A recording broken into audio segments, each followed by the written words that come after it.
fabric from the land of the five rivers.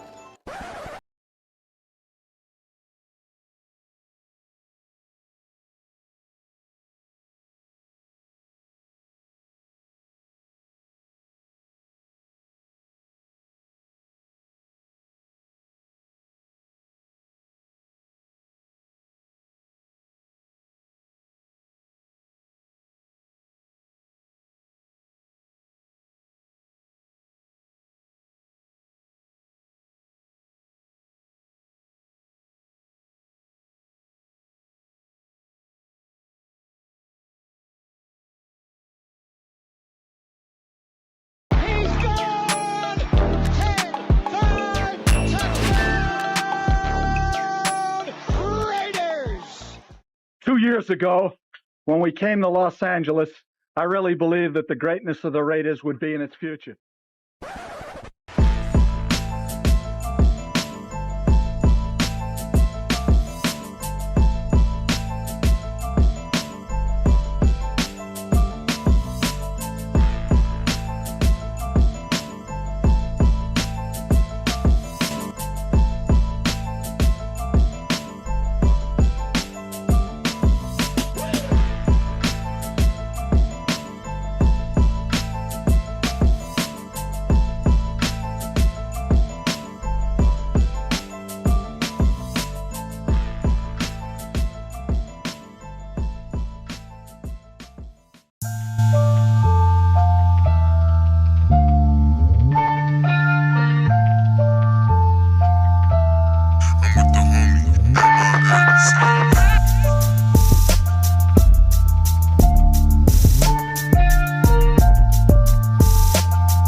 We back.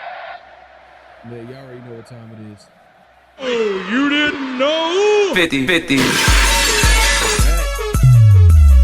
Welcome to the 50-50 Show with PharoahNFL and the Severe Raider, the realest show for Raider Nation. The perpetuation of the greatness of the Raiders to take a professional football team and give it a distinct characteristic that's different from all others. Make sure to clock in, like, comment, subscribe, and hit that notification bell. Man, y'all already know what time it is, man. It's the 50-50 Show. My guy, the Severe Raider, obviously myself, PharoahNFL. We got a few things to talk about this week. I mean, it's still the off season. You know, it's still the off season, but we're basically here in terms of like Raiders football because training camp kicks off this week. Specifically, the rookies report this week. We'll get into that conversation. Maxx returns. I think since he's recovering from an injury, he's officially, I guess, gets a report with the rookies. So I think injured players get early with the rookies in terms of reporting to training camp. So we'll get into that conversation, position battles, all that good stuff, notable quotables, flag on the play. We got a lot to talk about today, but we appreciate everybody coming through. Make sure to clock in, hit that like button, hit that subscribe button, hit that notification bell.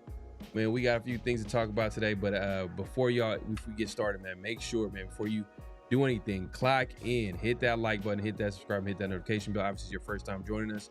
Subscribe to both channels, as well as hit the like button, like we say on this channel, clock in. Emmanuel in the building, man. Appreciate you pulling up. What's good, man? Hey, man, you tuning in to one of the best late night shows, if not the best. You know, I'm just trying to say, tell y'all, man. I tell y'all, we've been doing this. My guy Brim in the building. What's good? Appreciate you pulling up. Absolutely. Man, we appreciate everybody coming through, man. We gonna get it started. Hey, you know what? You know it's funny, Severe. I know you're a big Christopher Nolan fan. Did you get a chance to watch that Odyssey? I haven't watched it yet, but I heard it's good though. I've heard good things. I know a lot of people was freaking out about some of the casting choices and stuff like that, but I heard people that have seen it, that I've watched like the reviews on it, like spoiler-free reviews. Yeah. Everybody said it's good. I mean, everybody says it's good. It says probably not what you would expect. I know a lot of people expecting like nonstop action and stuff like that. It's not exactly that, but it's like some action elements. It said some horror elements, like some good storytelling, good acting in there. So I'm definitely gonna check it out. All right, for sure, man. Hey, for me, it's like I haven't seen it yet. You know, I've kind of been critical of some, not all of Christopher Nolan movies. I mean, he's one of the great directors out there. But I gotta check it out. But the thing is, that movie was shot the first time in cinema history in IMAX 70 millimeter, 70M cameras, which has never been done before. So you want to go to an IMAX that can show the detail and the movie in all its glory. I mean, you got to watch it in that, because that's what it was created for, to actually capture how great a movie it is. Anytime, you know, we've seen it in the past with certain movies. You know, when I remember when Avatar first came out, you know, everybody was talking about how crazy that was. That was James Cameron. That wasn't Christopher Nolan. But like when that first dropped, people were like, you know, it was amazing to see a movie like that was like created 100% CGI and all that type of stuff. But in this case, these cameras they've never used cameras the entirety of the movie, like in strictly that. Yeah, strictly. So I gotta watch it. But the problem is, though, this is the problem, Severe, and I don't know if you ran into the same thing on your, you know, where you at, but there ain't no good seats. They're either sold out or you're getting front row for the next two months. So if you're going front row for an IMAX movie, it's worse than a regular movie, because the IMAX screen it's from the bottom to the ceiling, basically. It's the whole front of the building. Man, so I don't know, man. I don't know how long they're gonna show it in IMAX. I don't know, bro. Man, because when I watched your favorite movie, Sinners, I watched it in IMAX. So I had to. But what I did with that one is I had to chill. I had to wait for a little while. I waited till like the hype died down, and then I was able to find like a smooth place. Yeah. That was kind of out the way in the cut somewhere. I forgot what city it was in, but it was out the way. It's like past, like, anybody's familiar with California, but it was past like Torrance, a little past Torrance out here. So I was able to find a smooth little like theater out the way. Got some smooth seats, but yeah, man, it's gonna be tough, especially like Christopher Nolan dropped something, bro. It's an event, bro. This is how bad it is to get tickets to this movie. I actually went to StubHub to see, like, are they really doing this for a movie and buying tickets to sell them off for? And I seen it pop up in certain areas, but not where, you know, in the Bay Area for me on my end. But it's like some places in New York, some other places around the country, like just random movie theaters where they're actually selling tickets for the movie. But not just any tickets, good tickets. Like I'm talking about for an IMAX movie theater. But man, I thought that was insane. I was like, man, I'm trying to watch this movie. I think this is gonna, like, you know, it's great reviews. I've heard great things. Yeah. You can't go wrong with Christopher Nolan, and he's taking a classic story and putting his twist to it. So I've noticed that when you let Christopher Nolan do that, it usually works. I mean, he's took Batman in the past, like he took that classic character, and then he made that into his own version, and that became one of, you know, probably the best version of Batman that we've ever seen. And then you know, countless other movies that he's made that have been great. Oppenheimer is a perfect example. I haven't seen that. I gotta check that out. I gotta check that out. I haven't seen it either, but I heard good things about it though. I haven't seen it either. You know, but I think it was nominated for an Oscar. It was nominated for Best Picture. Yeah, for Best Picture. No, for sure, man. But yeah, man, we had to get into that. I had to get that out the way. Because I'm like, bro, am I the only one? Like, how are people watching this movie? Like, and I know my friend of mine, he watched the movie. He went and watched it just regular. Oh, just regular without the IMAX. Yeah, and he hit me up. He's like, bro, this is crazy. It was a great movie, and he's about to rewatch it and go watch it in like IMAX. But I'm like, good luck. Yeah, I heard a lot of people, and that's another thing a lot of people said is like, on the first go, they enjoyed it, but like on the second time watching it, they enjoyed it like even more. So it's like they took a lot more from it the second time. So I'm like, all right, that's interesting. Yeah, interesting. Facts, man. Appreciate everybody coming through. My God, hey, look, I'm just gonna give you a salute, bro. Brother Rob in the building, man. Appreciate you coming through. My guy DK in the building. What's good? Oh man, I'm over here fumbling and bumbling. But yeah, bro. Man. You have like to I do, said, and as you gonna do, Pharaoh, you have to sit in them handicap seats, bro. you said what? You gotta sit in the handicap seats. Are you checking the seats? That's the only thing that's available. Like, I'm looking right now. Hey, would they kick me out? Man, they'll be. Look, I'm gonna limp my ass up in that mug if they try to. I'll roll up in there with a wheelchair, with a fake wheelchair. So they got IMAX in San Francisco, right? It's called it's a place called a Metreon, and the screen that's IMAX. They have they have the IMAX 70M IMAX theater, right? And it happens to be the second largest in the country. So I'm like, damn, like I'm trying to go check it out over there. Man, but I got a theater right here. It's showing at 1025. It's a bunch of seats in this mug. Ah, damn, bro. It's hella late though. Yeah, it's in Inglewood too. It's in Inglewood. Nah, it was not Inglewood. Nah, it's in Beach Cities. Oh, that's close. That's close to the house. That's a nice theater too. I was gonna say it's probably not. Nah, it's a nice theater too. It's a nice theater. But know what? Nobody ever goes to that. Nobody ever really goes to that theater though. Like that's one of those. Nobody ever goes there. But it's a nice ass movie theater.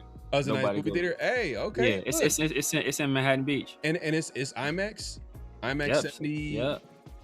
Like 70. Is this IMAX 70? Because it gotta say that. But if it is, Metreon hasn't changed much. Yeah, I haven't been there in a minute. I remember going in the past, but I didn't know that it had the second largest like IMAX screen in the country. I was like, damn. I was like, oh, okay, I want to go over there. And then I seen the tickets for the next 2 months. I'm like, and the only reason I know this because I actually looked at each day. I'm like, all right, because I actually want to see it in there. But it is what it is. But I did. It's funny. I seen the disabled seats. I don't know if I would have, but they're standing seats though, or they're standing area. So I'd be chilling in the back.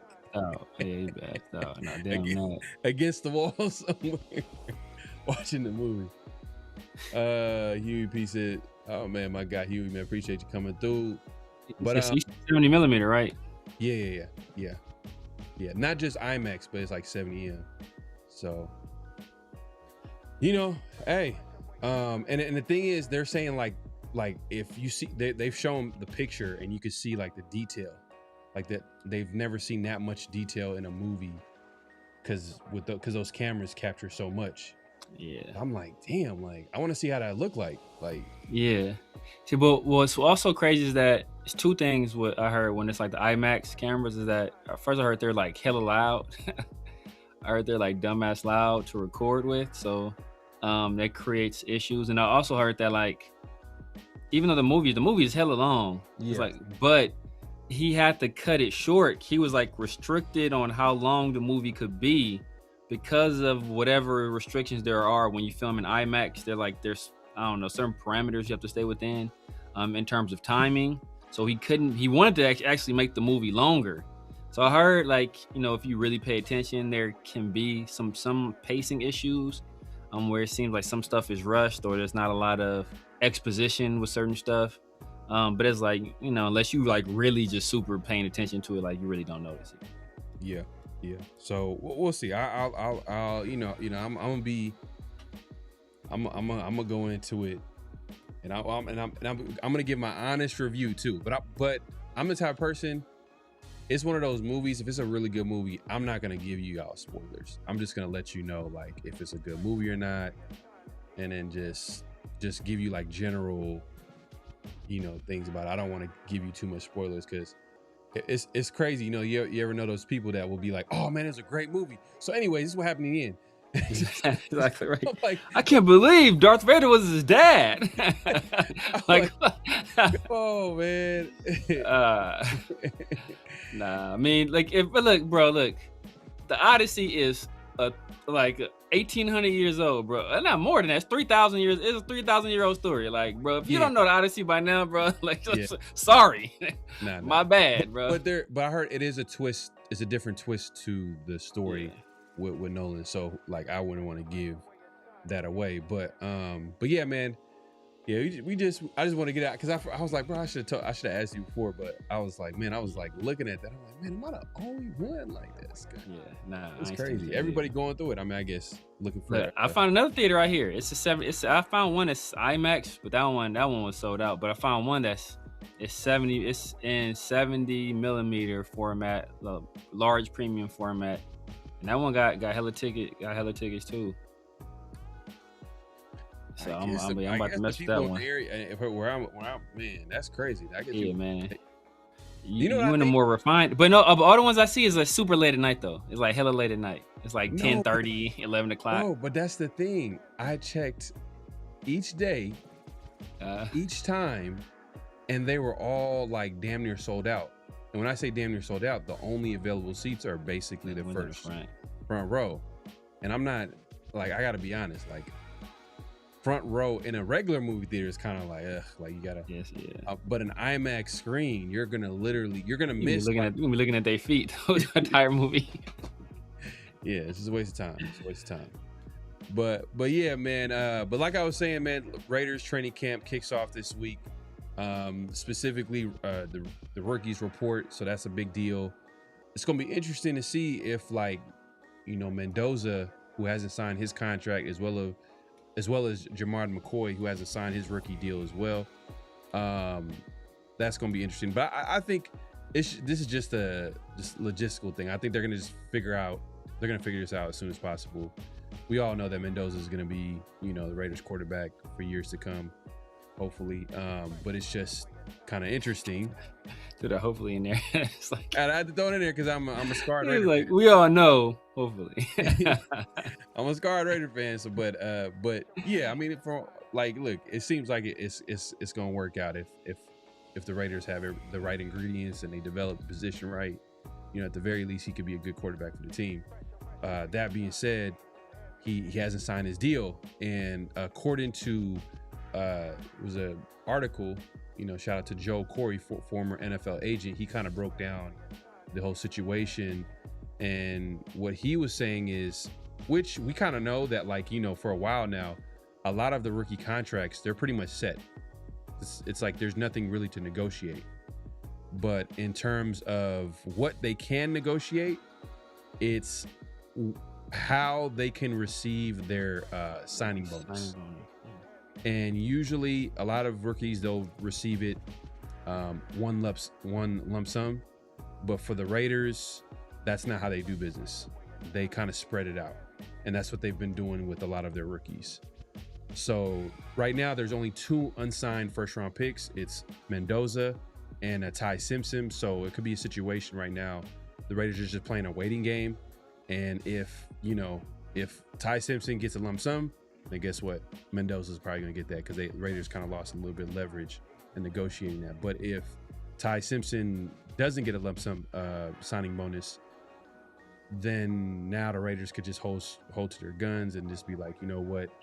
This is not what we want to do. Blah, blah, blah. You know, trying to negotiate a contract. It's just one of those deals. It's kind of like, wow, man, I wish they could figure this out. But it's just, that's part of how the business works in the NFL. So they got to figure it out. Now, Jamard McCoy, I don't know what his deal is. but it might be the similar type of situation, I guess, like in terms of like, yeah, like we were saying earlier with Mendoza, the number, like there's not much what you can negotiate. The numbers are already set, but you know, he is a guy that was projected to go in the top 10. Exactly. So you know he's trying to recoup as much value as possible because he know, you know, if he's healthy, the Raiders are going to have the best contract on one of the like potentially one of the most talented players in the NFL if he stays healthy, because that's the type of talent he has. Was projected to be a top 10 cornerback. He has that, you know, I want to say generational talent, but he has great talent at that corner position. It's kind of like, you know, hey, if, you know, Raider fans, y'all remember Darren Waller? Remember Darren Waller was on that contract for years where the Raiders were literally paying him pennies based on the value that they were getting. So, and I think that's what McCoy probably sees, and he's trying to, like, you know what, get ahead of it and have his agent kind of just figure out a way to maybe get whatever out of it. But like I said, there's not really too much that they can change in terms of how much money they're going to get. It's maybe how they're going to get paid out. But I think it's probably similar with Jamar McCoy, but it's kind of interesting though that he hasn't signed. I'm assuming probably one of the only players that haven't signed, I mean, in the 4th round. I mean, there's 2 unsigned first round picks, Ty Simpson, Mendoza. Jamar McCoy hasn't signed. He's a 4th round pick. I'm trying to see if there's anybody else who hasn't signed their rookie deal. Let's see. Not that I can recall off the top of my head. Let's see. Any unsigned rookies? If you haven't already, make sure to click and hit that like button, hit that subscribe, hit that notification bell. All right, so here's the deal. So Fernando Mendoza hasn't signed. Ty Simpson hasn't signed. Carson Beck hasn't signed. Drew Aller hasn't signed. So the quarterbacks. Yeah. Hold on 1 second.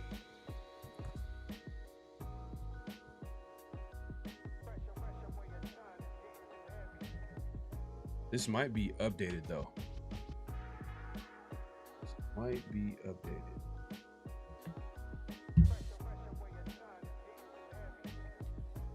Let's see here. Gabe Jacobs.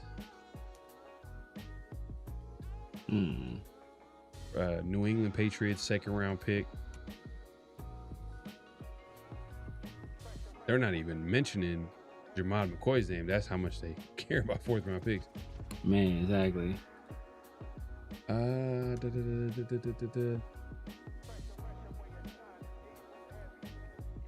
So pretty much the quarterbacks haven't signed. Yeah, Mendoza, like Ty Simpson, Carson Beck, and Drew Aller haven't signed their deals. Okay, so I see it right here. So yes, it's Fernando Mendoza, Ty Simpson, the Gabe Jacobs dude, Carson Beck, Sam Roche, Drew Aller, Jamal McCoy, and Fabici Nwewu. My guy Sam Roche hasn't signed his deal with the Bears, and Fabici Nwewu. Man, I'm probably Nwewu, something like that. Yeah. It's crazy. So we got half of them, half people ain't like it's like with us. Yeah. So there's 33 unsigned draft picks as of July 9th. That's crazy. So I'm looking at it. Yeah, it said. Yeah, I'm looking at it. It says 8. I'm looking at it. So it's 8. It's 8. It's gotten down to 8. Yeah. So we got a quarter of them, which is crazy. They're only 8. So this might have changed since now, but since this came out, let's see when this came out. July 9th. All right. So, but for sure, 4 quarterbacks haven't signed. Jamar McCoy hasn't signed. Gabe Jacobs also hasn't signed, 2nd round pick from the Patriots, edge player.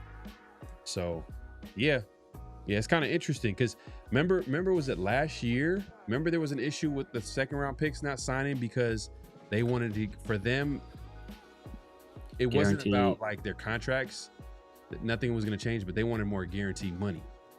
Yeah, and I think the majority of them, basically, I think their rookie deal got it guaranteed, right? 100%. Yeah, basically got it. Yeah. Yeah. Usually it was only first round picks. I can't remember. I think it was Jaden Higgins that kicked off that trend. Jaden Higgins from the Texans, and then basically everybody else kind of followed suit after that. Yeah. Hey, man, I don't know. We never mentioned this, but Seahawks sold for a record $9.6 billion. Man. Ooh. That's Oh yeah, they did sell. And then from the minority owner of the 49ers. Yeah. So he standing in NFC West, was crazy. Yeah. That's gonna be interesting. But it's funny too, because whoever that basically are selling high because they just won a Super Bowl, so they just went ahead and just sold the team. Yeah, facts. Because you basically sell them at their highest value right now. Everybody they're talking about the team that just won. So yeah, facts. Yeah. But yeah, man. So it's gonna be interesting to pay attention to that. But I think Mendoza, they're gonna figure it out soon. Hopefully they figure it out soon. But I'm sure the Raiders want to get him in training camp, ready to go. They don't want to have him miss any type of like snaps, because all of that is important during this time. My guy DK says maybe all the QBs are waiting for Mendoza to sign and start the snowball effect for QB selected. Facts. Yeah, I agree with that. Yeah. So if that's the case, then man. And then the Raiders are trying to wait it out and see if like maybe Ty Simpson signs first. So they can. I mean, this stuff usually gets done at the 11th hour. So I mean, we'll see. Like they're not gonna get it. You know how it goes, man. People, once the deadline is presented and you're starting to push up against that deadline, then it's just like everywhere else, bro. Like 80, it's the 80-20 rule. 80% of that work gonna get done that last 20% of the time, man. So they're gonna bang out the contract, get him signed. He probably gonna sign like the day before camp or that morning of camp, and enough time for him to report. Because I'm pretty sure if he doesn't sign, I mean, I think it may be in the NFL rules where you can't participate if you're not signed, if I'm not mistaken. So, so they're gonna get it done. I mean, last Raider rookie quarterback to miss training camp. We all know how that turned out, man. So we do not want to repeat that. DHR says maybe the rookie QBs are trying to negotiate for better rookie contracts. A lot of rookie QBs expect to start nowadays. Yeah, but like I was saying, like they can't really change much. They're already Exactly. It's already like set as far as how much money they're getting. It's just like you just look at the details of like, all right, signing bonus, they can get it all at once or spread it out. And I think that's the main thing for Mendoza. He probably wants to get it all in one lump sum. And the Raiders, how they've signed their last rookie deals, I believe it was spread out with the Genties, the Brock Bowers, and guys like that. So and then like I said, like in years past, like last year, there was a bunch of second round picks that didn't sign because they wanted a fully guaranteed rookie deal. It wasn't, the amount of money didn't change, but the fact that they were able to get 100% guaranteed deal. So it's like, it's crazy. They find ways to kind of like find loops in the system to negotiate. It's like, man, how the NFL came up with a system where like literally there's nothing to hold out for, because this is what it is. It's how much you're gonna get. Gone are the days of like Jamarcus Russell holding out till, I think, did he miss entire training camp? He missed all training camp. He held out until week 1 of the season, and I think he held out he's the only player to ever hold out until the season actually started. Yeah. Or only first round pick ever.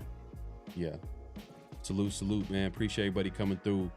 But yeah, man. So rookies report this week. Hopefully we'll see the Jermon McCoys and the Fernando Mendoza show up, and they'll hit the ground running.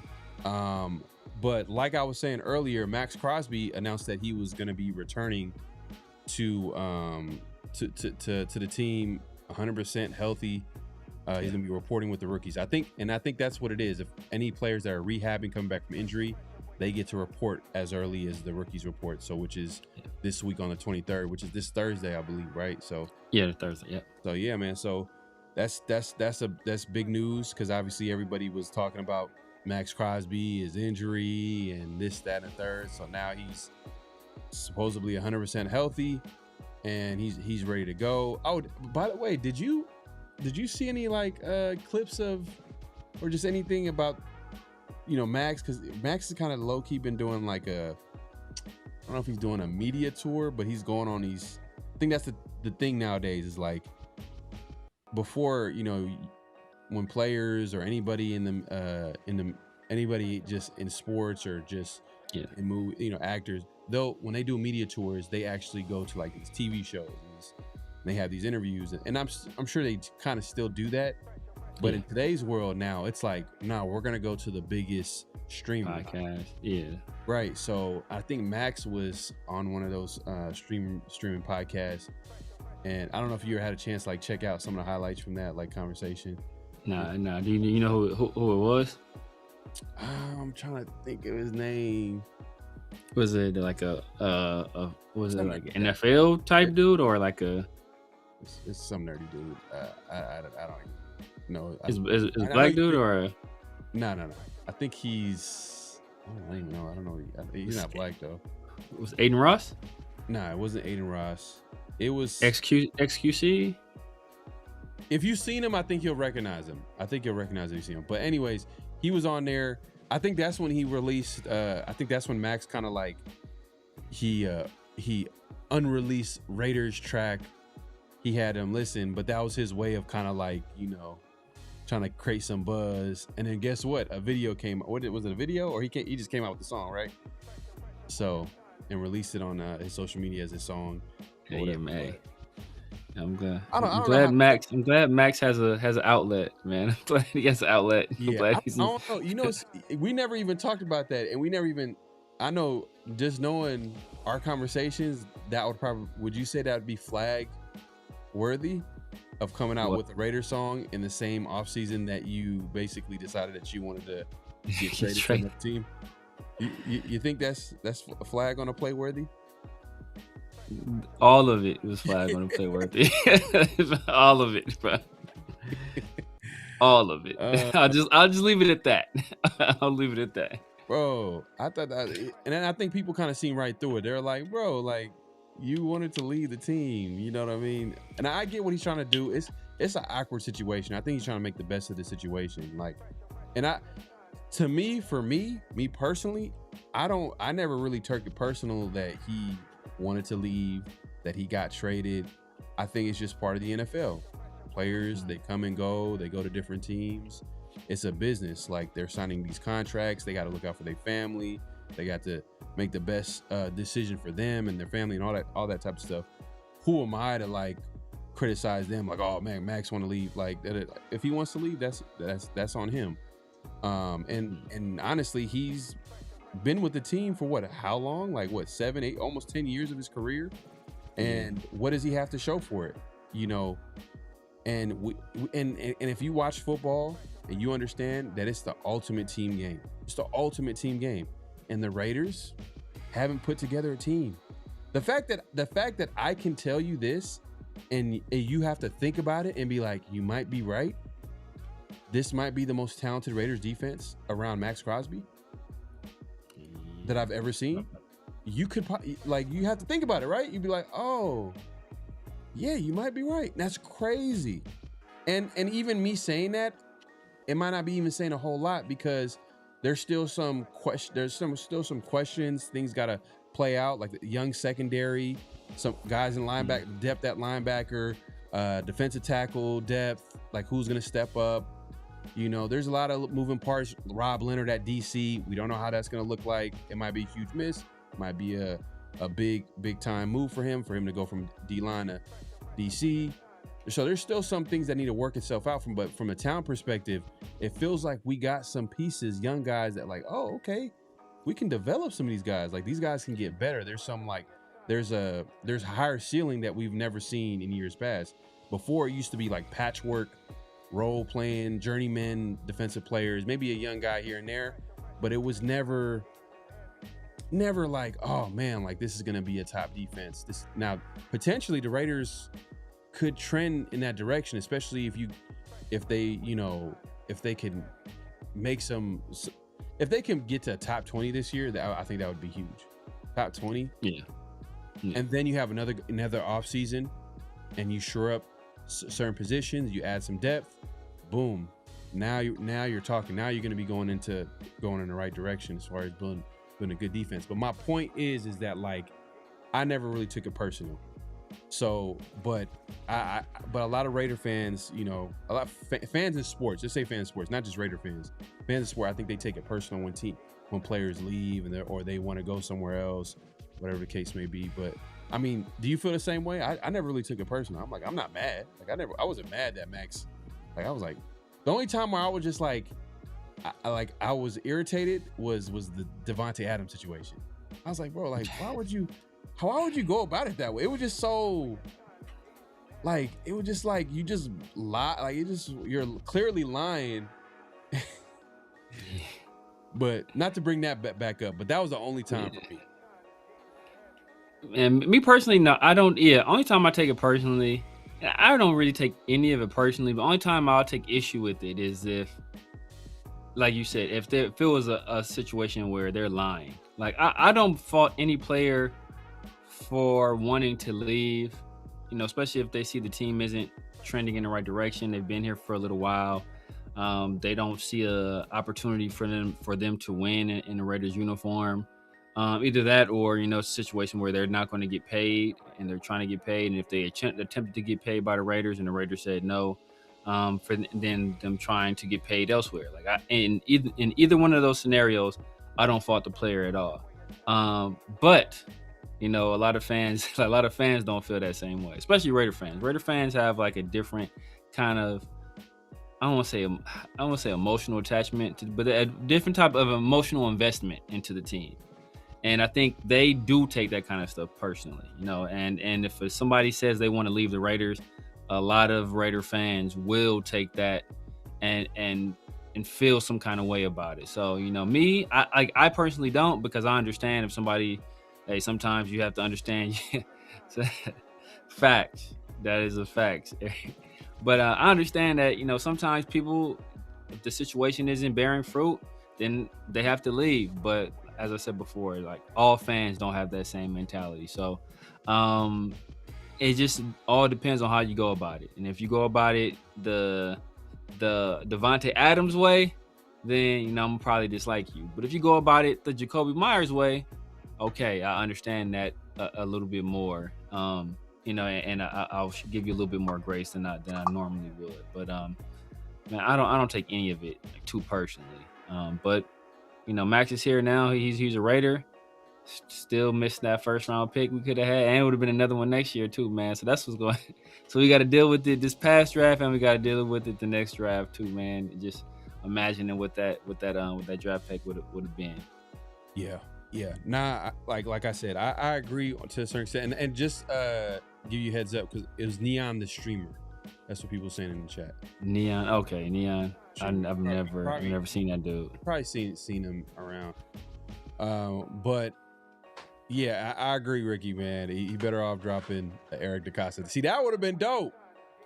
That would have been funny. That would have been funny. Like it just would have been like entertaining and funny for him to do that. But yeah, like him doing the Raider, it kind of fell flat to me because it was just like if he did that like maybe a year or two before this whole, you know, trade situation, then it would be a little bit more genuine. You can see people getting behind it, like, oh man, Maxx, you're ultimate Raider, yada yada. But I think it lose a little bit of steam because he chose to basically want like it's not like the Raiders were like, hey, we want to trade you. I'm sure they've had that conversation, but like Maxx Crosby, he's that type of player in the building where like he's like, you know, he's the type of player where like if he wants to get traded, then they're gonna like, all right, we're gonna help you find a team. Yeah, like if you don't want to get traded, I don't think Maxx want to get traded. He's not gonna want to get traded. I think Maxx, he has friends in high places, and I'm specifically talking about Mark Davis. You know what I mean? I don't think Mark Davis would co-sign the trade, especially if like Maxx didn't want to get traded and he's still a premier player. Like I don't know if this is where I would hope that's not the case. But it's the truth. It's the truth. I'm telling you.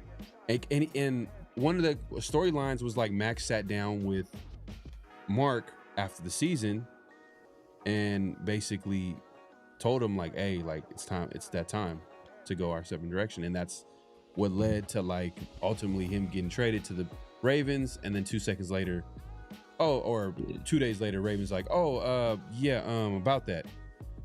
Yeah, that's it's a funny story I got to tell y'all. That's where Mark is different than Al, because if you sit down with Al and be like, oh yeah, I think I'm gonna get traded, like bro, ain't no taking this trade back, bro. We gonna get your ass up out of here. Oh yeah. Like, okay, cool. You don't want, okay, the Ravens, we about to find somebody else to take you, bro. You said you don't want to be here, cool. We gonna get your ass up out of here. So Mark is more pragmatic. He's a little less volatile than Al. He knows how to play the long game, but Al Davis would have got his ass. Al was a lot more ruthless. Al was a lot ruthless. Cutthroat and ruthless. But now, quick question though, have you heard the song? I heard it like quickly, just going out. It was not for me. But, so I haven't heard the whole song. So I did hear like a part of it. I think he was in the car playing it for somebody or something like that. And I know we're about to get into flag on play in a minute, but if I'd throw a flag on it because he has a song called The Raider Way.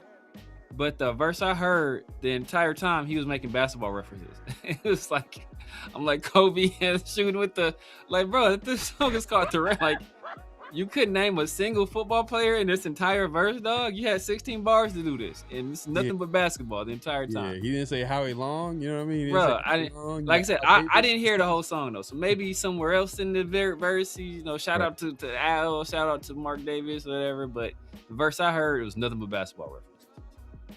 Yeah, but look, like I said, I'm not like, Maxx is like, for me, he's far from the dude where I was like, hey, like I'm glad he left or whatever the case may be. The Devontae Adams situation kind of rubbed me the wrong way, but even that was like, it's still business. You know what I mean? It's still like, at the end of the day, like, Raiders are going a different direction. He's obviously an aging veteran player. He wants to win now, similar to Maxx. But the worst is Antonio Brown. I've never seen anything like the Antonio Brown situation. Like, that whole situation, I was kind of shocked. I'm like, why is this happening to the Raiders? Like, why do we have to like see like video of John Gruden on the phone talking to Antonio Brown? Like, that whole situation, Antonio Brown, he basically, this is his whole plan all along, was to do everything possible so he can get let go by the Raiders so he can go and play with Tom Brady. Yeah. Pretty much. Which, if a Raider fan gonna hate somebody, that let it be Antonio Brown, because I thought that was just like, come on, boys. But that's on the Raiders too. That's a little bit on the Raiders. Like, I at least maybe have a conversation with the player. Do you want to play for the team? Like, I don't know if Antonio Brown said it and he still did what he did, but it is what it is. What makes the Antonio Brown one not as bad? Well, I want to say not as bad, but it stings a little less, is because he never played a single game for us, and then the fact that we were able to get out of paying him that money, so it's like, okay, it's not quite as bad. I think we only traded a 3rd round pick for him too, so we only traded a 3rd round pick for him. He never played for us, and we got that bread back. Like, was it annoying? Because, man, I was excited for that season. So I was hella annoyed. Right. The one that hurt me the most personally was Randy. Because, like, Randy, first of all, we traded Napoleon Harris, who was our 1st round draft pick the year prior, and a 1st rounder, right? And it pissed me off about Napoleon Harris. I think we drafted Napoleon Harris. Was it in front of Ed Reed? A pick in front of Ed Reed, I think. I think we drafted Napoleon Harris, the 1 pick in front of Ed Reed. So I was already pissed about that. Damn. But then, so we traded him and the 1st rounder for Randy Moss. And Randy Moss was my favorite player at the time. So I'm super excited. Got Randy Moss in the Raider uniform. And just to see him just like go out there and just not give a damn for 16 weeks, bro. Just not even try. And what's crazy is that he still put up 1,000 yards. And he was still our only receiver to put up 1,000 yards until we drafted Amari Cooper. Like, that season where Randy Moss didn't give a damn at all for 16 weeks, he was still more productive than every player we had at that position after him until we drafted Amari, which is sad in and of itself. But yeah, that whole saga just pissed me off. And he went to Tom Brady too. We had another receiver right there that went to go play with Tom Brady, and then all of a sudden he's the best player in the world again. Yeah. And the thing about Randy Moss, I wasn't even that mad about Randy Moss. I do question his character a little bit, like how he just gives up and things like that. But it's just the Raiders kind of set themselves up for it. Like, why are you spending that much capital for a player with that talent and not have a quarterback in place for him to throw him the ball? Not have the infrastructure in place for him to be successful. You literally got a great player and don't have anything else that to make sure that it's going to be successful. Like, I feel like the Raiders just set themselves up for that whole situation. So I'm like, yeah, like I know a lot of our fans will be like, oh man, he gave up on routes and this and that there. I'm like, yeah, but that's Randy Moss. That's always been Randy Moss. Like, Randy Moss has always been like just the diva type player. But hey, guess what? Randy Moss goes to the Patriots and get how many touchdowns did he get? Did he break the record? Did he break Jerry Rice's record? Single season record? He broke the record, yeah. Like, come on now. Like, he was doing numbers with Tom Brady. Why? Because there was an infrastructure in place for him to be successful. There was a quarterback for him to be successful. Like, the Raiders, that's a whole different conversation, but that was part of the reason why they were a bad team for a long time, was that they would do moves that were like, bro, we're not Randy Moss away to win a Super Bowl. Like, we're giving out first round picks and we have the entire team. Like, we need help everywhere. And you're giving up future assets on like cheap contracts for talented players up for a Randy Moss who could easily, were you surprised? You were surprised that he was acting like a diva? I was surprised he just didn't care. Like, he just made it so obvious. Man, Randy Moss had the reputation of having alligator arms going over the middle. Yeah, but you know what I mean? Like, I'm just saying that's just him. But not to take away from his talent. Like, he's an all-time talent for sure. Like, and I was like you were, man. I was excited. Like, we got Randy Moss. Then I realized, Kerry Collins is the quarterback. And then it just keep getting worse. Then it was just that was the true dark ages of Raider football, to me, in my opinion. But that's whole different conversation, man. But we appreciate everybody coming through. Don't forget to clock in, hit that like button, hit that subscribe, and hit that notification bell. You best think about Randy Moss coming to Oakland was a super hypey Keith the Seek when he shouted him out. Did he? He did. I'm trying to remember. Did he shout him out? Best thing about Randy Moss coming to Oakland was super hypey by Keith the Seek when he shot him out. Was it Keith the Sneak or Randy Moss? I don't know if Randy Moss was listening. Keith the Sneak. That'd be random if he did. I don't know if he did. I mean, he probably did. But Randy Moss just coming from where he came from, like, it just felt like that would be like surprising that he'd be listening to Bay Area music at the time. But yeah, Reese said Randy gave up on that last Hail Mary in the Super Bowl. He didn't even try. There was a chance to get a field goal. Oh, against the Giants? Yeah. There was something that happened there, though. I forgot what it was. I thought it was something else to that. I can't remember. Yeah, I remember there was. No, okay. Okay. My bad. You bringing back Keith the Snake. But yeah, Randy. That's probably you probably could say that's a knock on Randy. He's always kind of been like that type of player where you question, like, is he trying, or because they're talking about him giving up on routes in Minnesota. I think it wasn't just like the Raiders. I think they were talking like that in Minnesota, where he was just like taking plays off or whatever. But it is what it is, man. That's how great a talent he is, but it came with a little bit of a baggage with him. Yeah. It is what it is. But that being said, like I said, Raiders report this week. What else did? Maxx Crosby returning. We got into that a little bit. Yeah, man, if he can start the season, and I know we had this conversation before, but if he can start the season on fire, and let's say the Raiders, they got a tough schedule. Let's say they start the season on 2-something, losing record, come trade deadline. I think people are going to be calling. people are gonna be tapped. They're gonna be calling before the trade deadline. Especially if they see the Raiders, and especially if you look at some of the teams when they realize like, ooh, we might have a shot to compete with the Rams, especially these NFC teams. Like we just need to make this. We need to make a big time move to put us over the top or put us right there with the Rams or whoever, fill in the blank top team, and come in Maxx Crosby, boom. And the thing is, Maxx Crosby is a pass rusher. That's a perfect trade to do where you can get like the rewards for it during the season, because he's getting after the quarterback. It's not like it's not like a wide receiver or a quarterback. Like there's so much that that goes into playing those positions, learning the offense and timing and chemistry. But when you're talking about defensive line or offense, like just go in there and just get after the quarterback. Like guys like Maxx Crosby immediately could like impact the game. So I wonder if he could start the season on fire. Like, does that come back again? Do you think that like we're gonna hear a lot of rumors of him getting traded? I mean, we might hear some before the season. I mean, I don't think the Raiders. I don't think the Raiders would do it before the season. It'd have to like start off pretty bad for us to do it. But I just don't see it happening. I think Mark Davis, unless Max goes to management again and request it, I don't think they do it. Yeah, well, I mean, we'll see.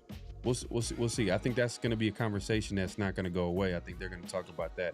But if the Raiders are winning, I think that changed things. And I think another thing too, I think Max doing this Raider Way song, I think it's him saying like, you know what?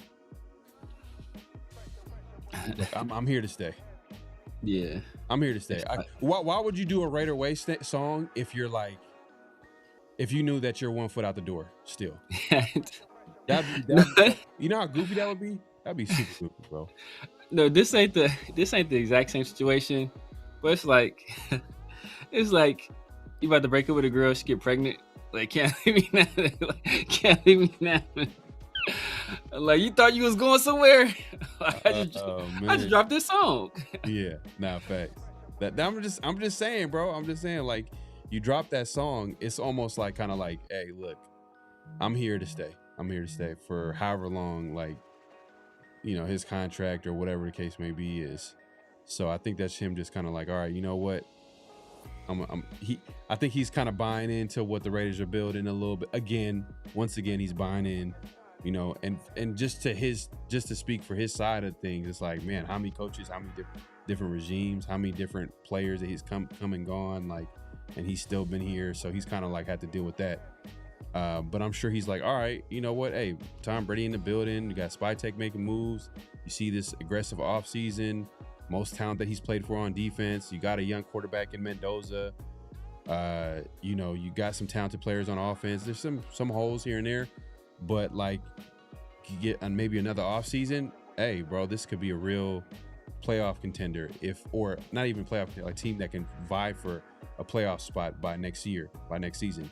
This season, I don't know. I don't want to reach that far, but hey, look, if anything can happen, especially with rookie QBs, and we got to see how this defense plays out. We got to see how this run game kind of plays out. I think the big thing, and just to pivot towards like training camp and the battles that like are going to be coming up, there are going to be huge talking points, different positions that are going to be, that we're going to be talking about. The biggest thing for this Raiders season, I think, on offense, especially, is the run game. If they don't have, and I think this has been true the last couple of years, just because we knew what the quarterback situation was, we kind of knew like some of the pieces on offense, like, oh man, like we can't just have a quarterback just sit, drop back and try to, beat the defense that way. Especially with the defenses nowadays, like, man, would you say that the defenses have an edge on the offenses the last, few years? I don't know. It hasn't been as explosive. We haven't seen, like, it felt like the last time we've seen like really explosive football. Now there's been games where the team scored a lot of points, don't get me wrong, but like, I'm talking about like, let's say the Chiefs, right? Chiefs in their prime, they were like a juggernaut. They were like scoring with ease. I'm not sure if we have that right now in the NFL. I mean, like maybe Kubiak last year, he was able to have a balanced little attack. They had a really good offense. But even their offense wasn't like a juggernaut. I would say. Like it wasn't. It's a good offense. Yeah, it was a good offense. The Lions were probably one of the teams that like I think scored a lot, but even them like it wasn't crazy like that. But they weren't. Were they consistent? You know what I mean? I'm not sure if they were consistent. Like they had some huge weeks, but then there was they consistent. So, yeah. But I was just throwing it out there. But yeah. No, I mean I think the too high thing really like low key clamped up a lot of teams. It really like messed a lot of teams up. That's why like you kind of see the run game trying to make a return, as you were kind of alluding to before, just because you gotta try to run teams out of that too high. Because if you can do that, then you can start to, get a little bit more production downfield. Because the name of the game, and I think we had this as a notable quotable before, but like we always talk about turnover ratio in terms of a predictor to if a team wins or loses.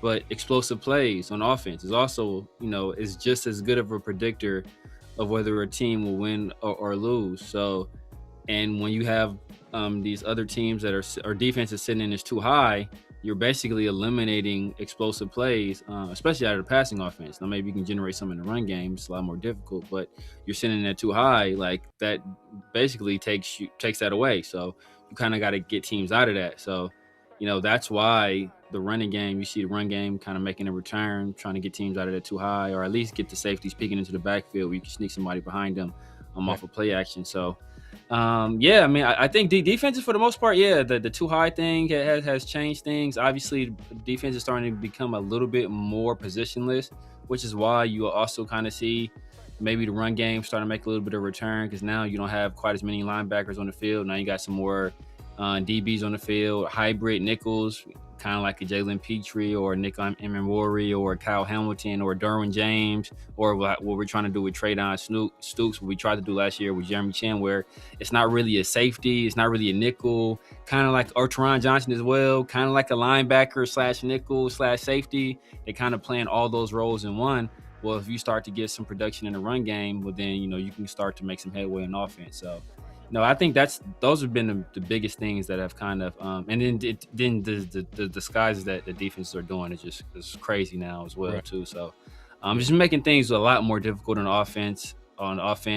They're a lot of times they're not showing stuff early, so they'll keep a disguise until the snap of the ball, and then they switch the picture on a player. So the defenses are just doing a lot more to make things a lot more confusing for offenses, man. So I think that's why scoring is down, and until offenses figure out some way to combat that, then I think it's gonna remain that way. No, facts. And I was gonna say, like, when I was starting the conversation, I was saying that how important it is for the Raiders to run the ball, and like you made the point of how the league, because we were just talking about how the defenses kind of have feels like the defense have an edge on the offenses the last few years. But like for the Raiders especially, you're talking about where the league is trending from these too high defenses. So now running the ball is just so important. But even the Raiders, like how they're currently built, I don't think they're built to really spread out teams in the pass game and try to beat you that way. Like, we're still trying to figure out like what type of team they are, but most likely we kind of see the writing on the wall. Like they want to run the football. They want to set up the play action game.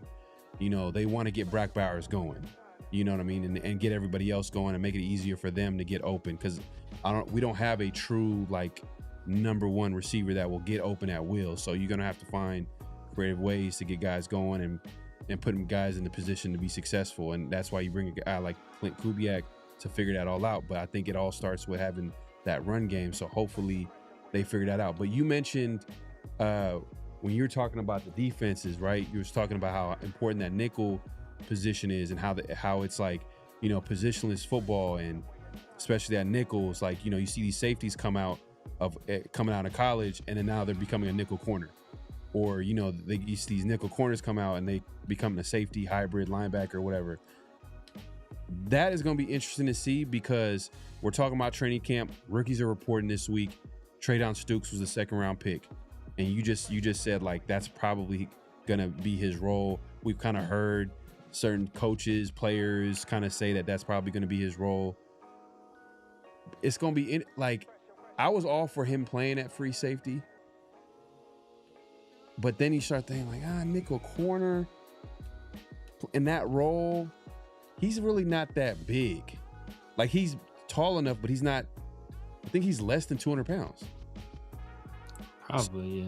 Like 195. I believe Traydon Stukes less than 200 pounds. So I don't know. Would you even want him in that type of role, like close to the line of scrimmage at all times? I mean, you know what I mean? I mean, you think about like some of the, there obviously you got freaks like Nick Emenwari and Kyle Hamilton and Derwin James. Those guys are like freaks of nature. They're probably like, well into the 200s.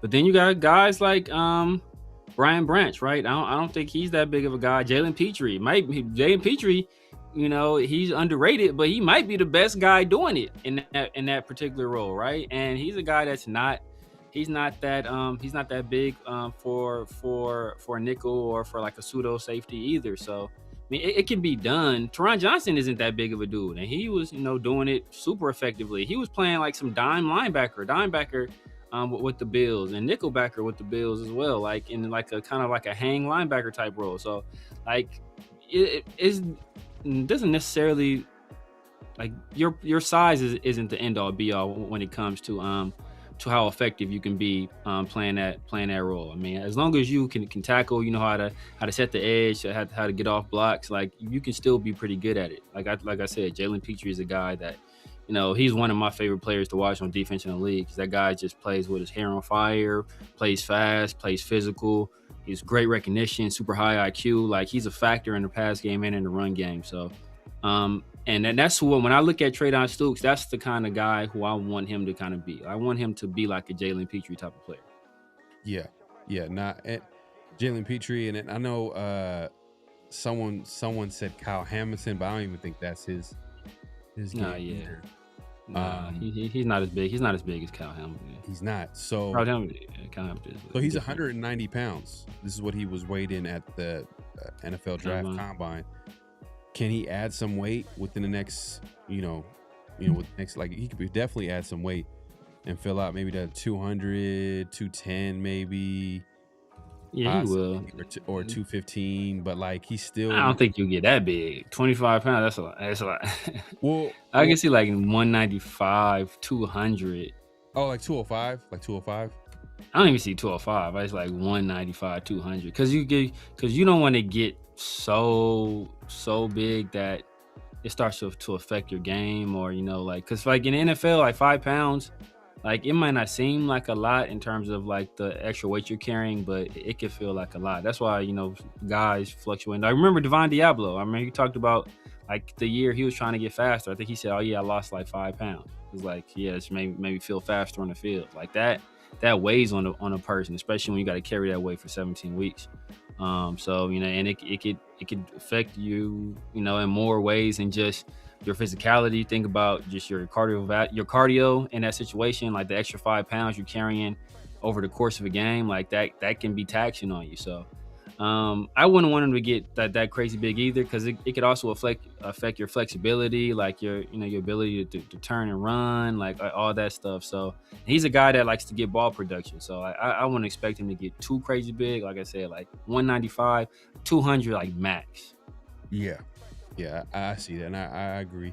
DHS Stukes will primarily play safety, but sometimes 200-pound guys can hit like 230, 240 linebackers. Maybe, but like, is Stukes that guy though to do that? Yeah, he's not that guy. That's not his game. I don't know if he's that guy where he throws it like he's. I think he could be a good tackler. I think he'd be a solid tackler. I think that's showed up when he played in college, but I don't think it showed up like what you're saying, where he's like consistently, hitting dudes that are like 50, 70 pounds heavier than him and knocking them back or whatever. You know what I mean? So I don't know. It's gonna be interesting to see what they do with Stukes and like how the role. I'm sure. I know someone made a good point like Teron Johnson, who's basically going to play that role as well. I think probably year one is that's going to be his role, that nickel spot. They're probably going to move him around because that's what we were hearing like in OTAs. Teron Johnson was kind of moved around a little bit. So I'm like, oh, okay. So maybe that would be a good, like, you know, transition for him and have someone like that literally is playing the position, that's experienced, played. Maybe that's an easy transition from Stooks after year two or after year one. Yeah. To play that position. So yeah, well, that's another, that's something to keep an eye on is Traydon Stooks. What's his role? You know, year one. You know, especially with the guys that they have in the secondary. It's kind of a mix of like veteran guys, some young guys here and there. Obviously, we are hoping Jamal McCoy could play a little bit. You know, his injury is kind of, first they got to sign that contract, but that's first and foremost. But then, but is he healthy enough? And how are the Raiders are they going to really have him compete? And like, if he wins out, is he going to be the starting corner? How's it going to work out? That's something to keep an eye on. That's another training camp storyline is Jermod McCoy and how that shakes out. Darian Porter, year two. Does he take the next step? You know what I mean? This is a completely different defense than what he was drafted for. So that's going to be interesting to see him adjusting to that. But, you know, Jermod McCoy might have to, you know, if he comes in there and he's 100% healthy, I'm sure, like, most likely McCoy might be the guy to win that out. I'm sure the Raiders, they just can't help themselves. They're probably going to want him to be the guy to, like, take that position. Yeah. But, yeah, I would say that. I mean, I'm focusing on the defense right now. I mean, Hezekiah is another guy I'm looking at too over there. Now, if Jeremiah's not ready, Hezekiah is a guy. Kubiak kind of like shouted him out and like kind of challenged him a little bit. Like, hey, look, now that, you know, you showed up here like in OTAs, but like what's gonna happen when we put the pads on? Like, they're gonna be paying attention to all that. So guy like Massis that's gonna be huge for him to show up too. So that's gonna be interesting to see too as well on the Raiders defense and the secondary specifically. Trying to think of some of the guys on the defensive line, like, you know, I think Raiders edge and JJ. I think Raiders edge. Would you say Raiders edge is probably one of the deepest position groups on the team? You got Max, Coons. Yeah. Kwity Paye. The guy in the third round, Kwity Paye. Kieran Crawford. You know what I mean? Like Mr. Mental Reps himself. I'm just saying, like, they got some guys in that, like, they got guys from different backgrounds. You got a guy like who showed something early but then got hurt, still coming back. You got Max Crosby, the premier player. Kwity Paye, former first round pick, you know, has all the talent in the world. Didn't have like the huge sack numbers last year, but you know, he's like a consistently got to set the edge and stop the run. And then maybe this might be a year where he kind of takes advantage of all the attention that Max Crosby's getting on the other side. We've been saying that for years, but no one ever. That's kind of been like the elephant in the room on the Raiders defense, especially defensive line, is like, all right, yeah, Max is Superman, but who's gonna be Robin to Max's Batman? You know what I mean? So it's like you didn't know where to go with that one, right? You went out there, you was like, you Superman, who's gonna be the? It's like, well, damn, Superman had no sidekick. Yeah, Superman had no sidekick, so I had to change it up real quick. He was like, damn. He was like, let me switch this up real quick. I had to change it up real quick. I'm just saying, like, that's kind of been an issue, right? We haven't really had, like, they try to do a Christian Wilkins. They try to remember there was that one year that we had that edge player, that journeyman edge player. I'm trying to think of his name. Ngakwe? Yeah, Yannick Ngakwe. Yannick, I mean, I can't even get, like, his last name is a tongue twister. But yeah, we tried with him. We tried with Chandler. I mean, we tried with Tyree. Chandler Jones. I think Chandler Jones. Damn, he was kind of falling off a little bit. You know, he was falling off. He's falling off the cliff. I mean, as far as he was past his prime. Yeah. So, and Tyree Wilson was supposed to be the guy, you know, opposite. I could have told you that. I could have told you. I'm just saying. I could have told you that wasn't gonna work. But now you're looking at that position group on a team. The edge is probably the deepest, you know, position group on the team. So Hopefully someone can step up there. But then when you talk about the defensive line, defensive tackle has kind of been, it's an issue where you're like, well, I wouldn't say it's a huge issue, but it's more like a question mark. You got the Adam Butlers of the world. You got Hemingway in there throwing guys like that. You know, obviously Booker is a role player, defensive tackle, but like it's more of kind of like a committee approach when it comes to the room. It's not going to be one guy like dominating really. You know, Adam is probably the only guy that stands out from that room. Yeah, we got solid players. I mean, I think Adam Butler is an underrated player. Just what he does. He does a lot of dirty work, a lot of stuff that people don't pay attention to. Like, he's usually the pick man on stunts. So he's a guy that's he freed up for, like, I forgot how many sacks Tyree had last year. Like 4. 3 of his 4 sacks were off stunts that were, you know, Adam Butler was a pick man and picked off his dude, and Tyree looped around and got a sack. I think he freed up Jonah Laulu for a sack as well. I think he freed up Tonka for a sack too. So he's a guy that's like doing that dirty work, allowing these other guys to kind of shine. But, you know, that's kind of what the Raiders are in the interior of their defensive line. They have a lot of guys who are pretty good, solid players. Hey, man, that guy's, he's a good player, but like we don't have any people that are a game-changing players, right? And that's kind of what we're looking for from that interior position, is a guy that's going to like change the game, where you kind of got a game plan for this person and kind of take them out of the game, or, you know, at least redirect some resources toward that person and kind of slow them down. Like, we don't have anybody yet that can do that. I think Jonah, you know, he's developing. I like the progression I saw from year 1 to year 2. I liked what I saw from Tonka later on in the year. I think JJ Pegues has some solid snaps as well. So we'll kind of see how that goes. No, it's a long shot, but Laki Tasi, he has all the tools and the physical gifts in the world to be a guy that can be a difference maker. But the learning curve is so steep. Like, will he ever reach those heights? Like, that kind of remains to be seen. Or would the Raiders lose patience with him but before he does? So, I mean, there's some guys there in the interior too. Now, you know, I don't really like Booker. I was never really a fan of Booker, but he's a solid NFL player. He's a, you know, guy that's going to take up space, you know, like basically hold the point of attack and essentially do nothing else.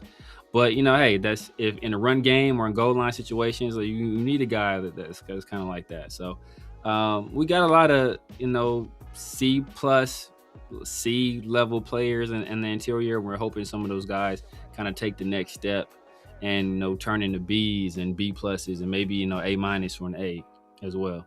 Yeah, I think a huge upgrade was the Raiders linebacker room too. It took The starters. Yeah.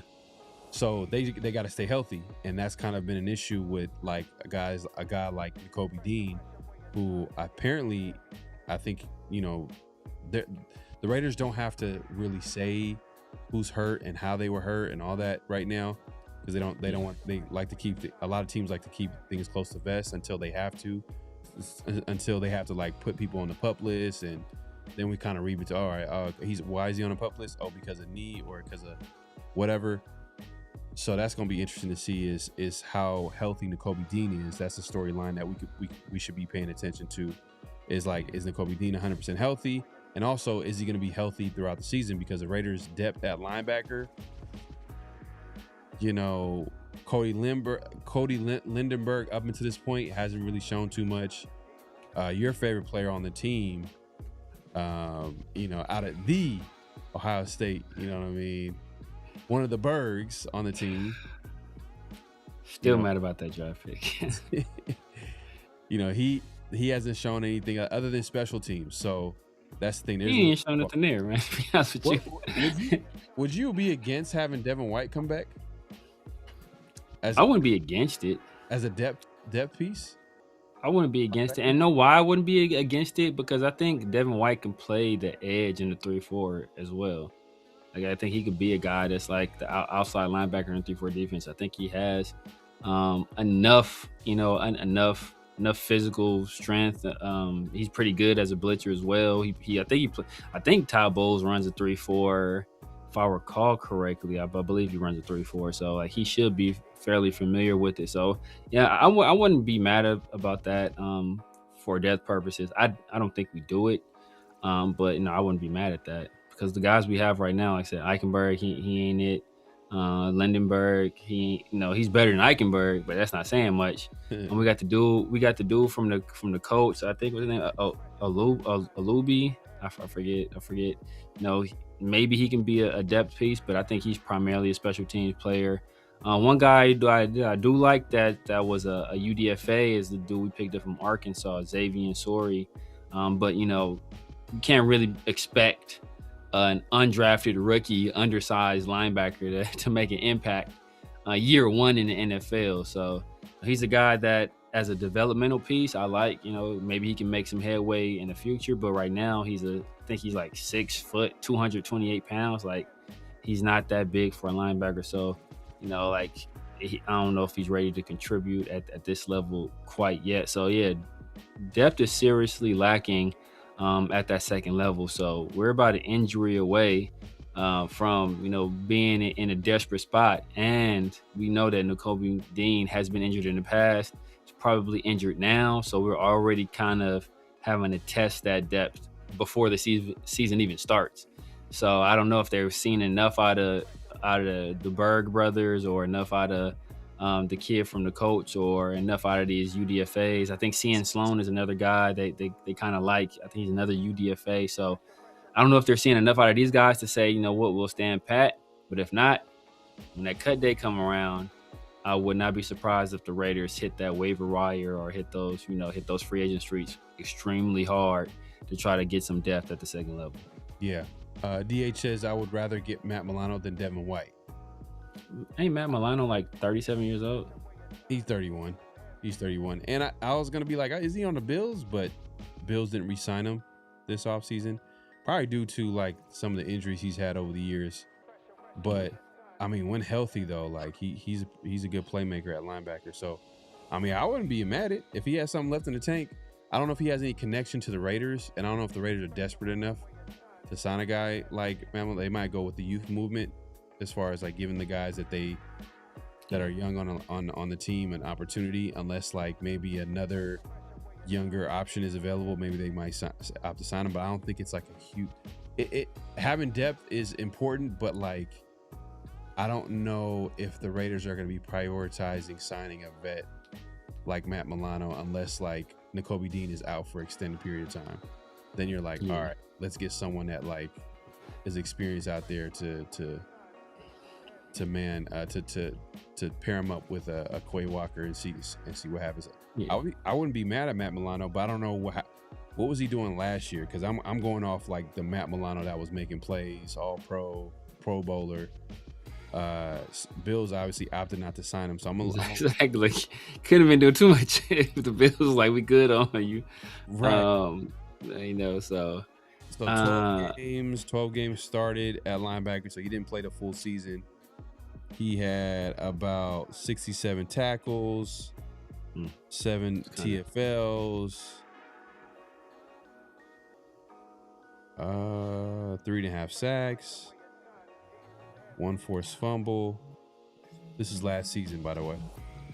As a depth piece, I mean, you could do worse. Didn't he have any interception? He only has 1 career interception, by the way.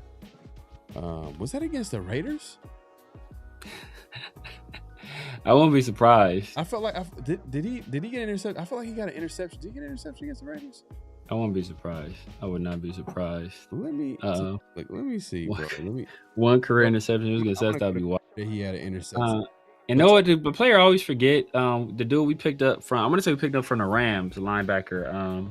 Or he's an edge player. I don't know if he's gonna be an edge in the 3-4 or a linebacker, but he's Brennan Jackson. It was the Jets. Raiders of the East Coast. Jets.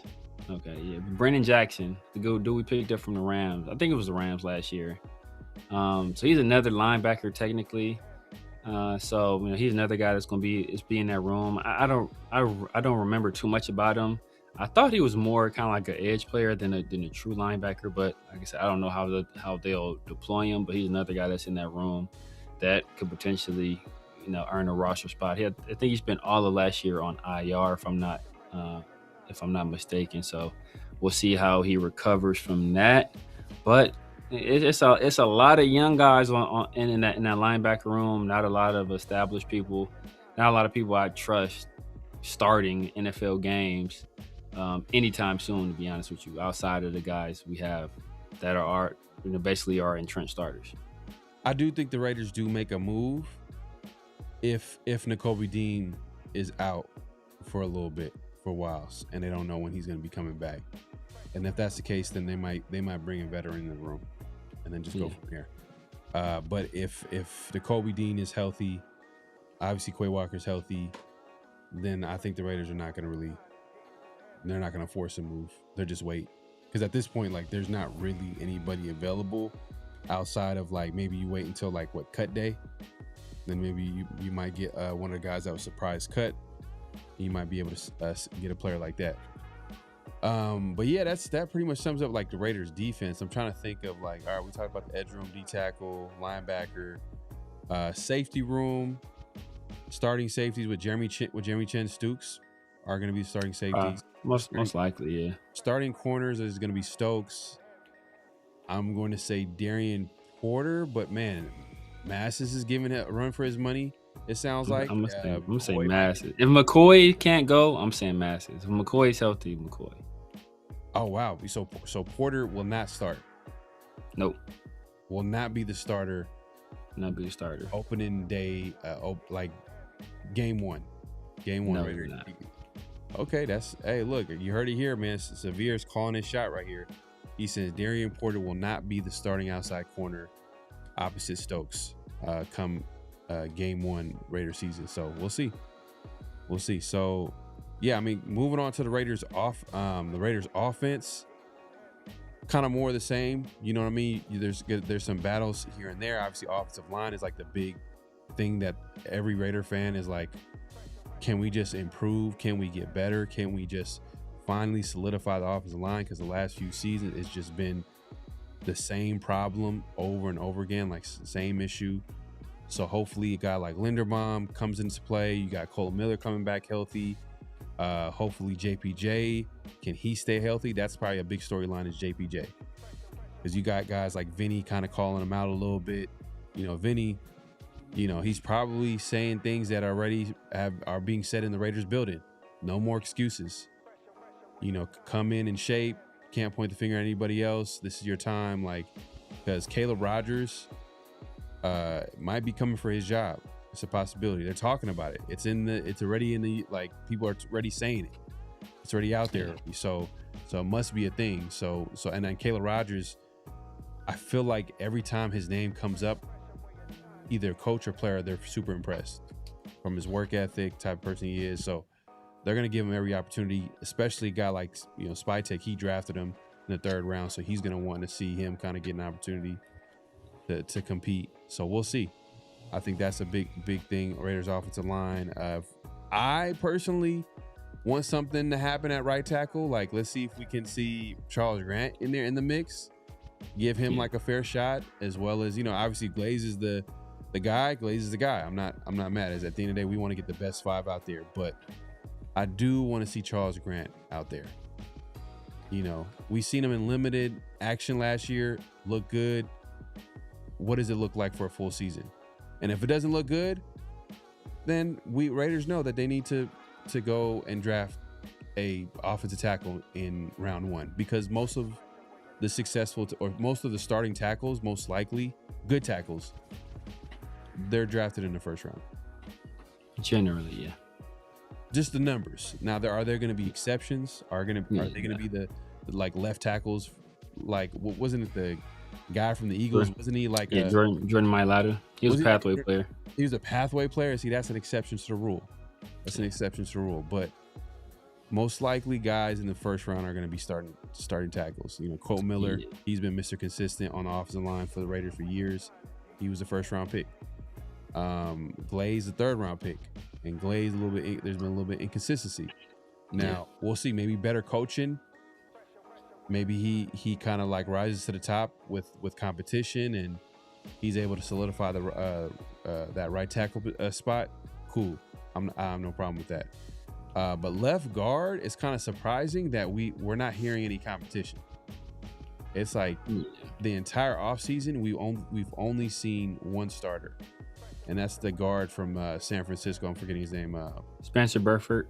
Spencer Burford, who has some starter experience. He's been around for a while. Yeah. He has athleticism to play the position. He knows the system. That's one of like his big edges too, is the fact that he has the athleticism to go along with the fact that he's played in that system. So now he's going to be a guy that's most likely going to have the edge to start at left guard, which is crazy. But I always go back to that comment. Raiders offensive line coach.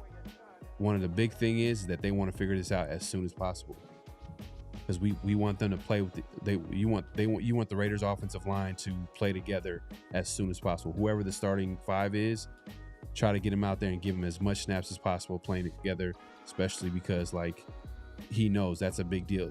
Chemistry is a big thing. You know what I mean? Everybody being on the same page is a big thing. So the fact that I hear those comments and then I start looking at who are the guys that they've been starting so far: Spencer Buford, Cole Miller, Linderbaum, JPJ, and Glaze.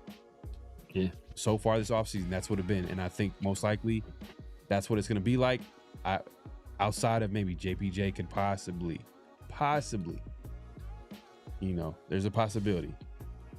I mean, it was crazy that I can't remember who put it out. I don't remember if it was ESPN or if it was somebody else, but they put out a potential starting lineup for the Raiders offensive line, and they had Jordan Meredith starting at left guard.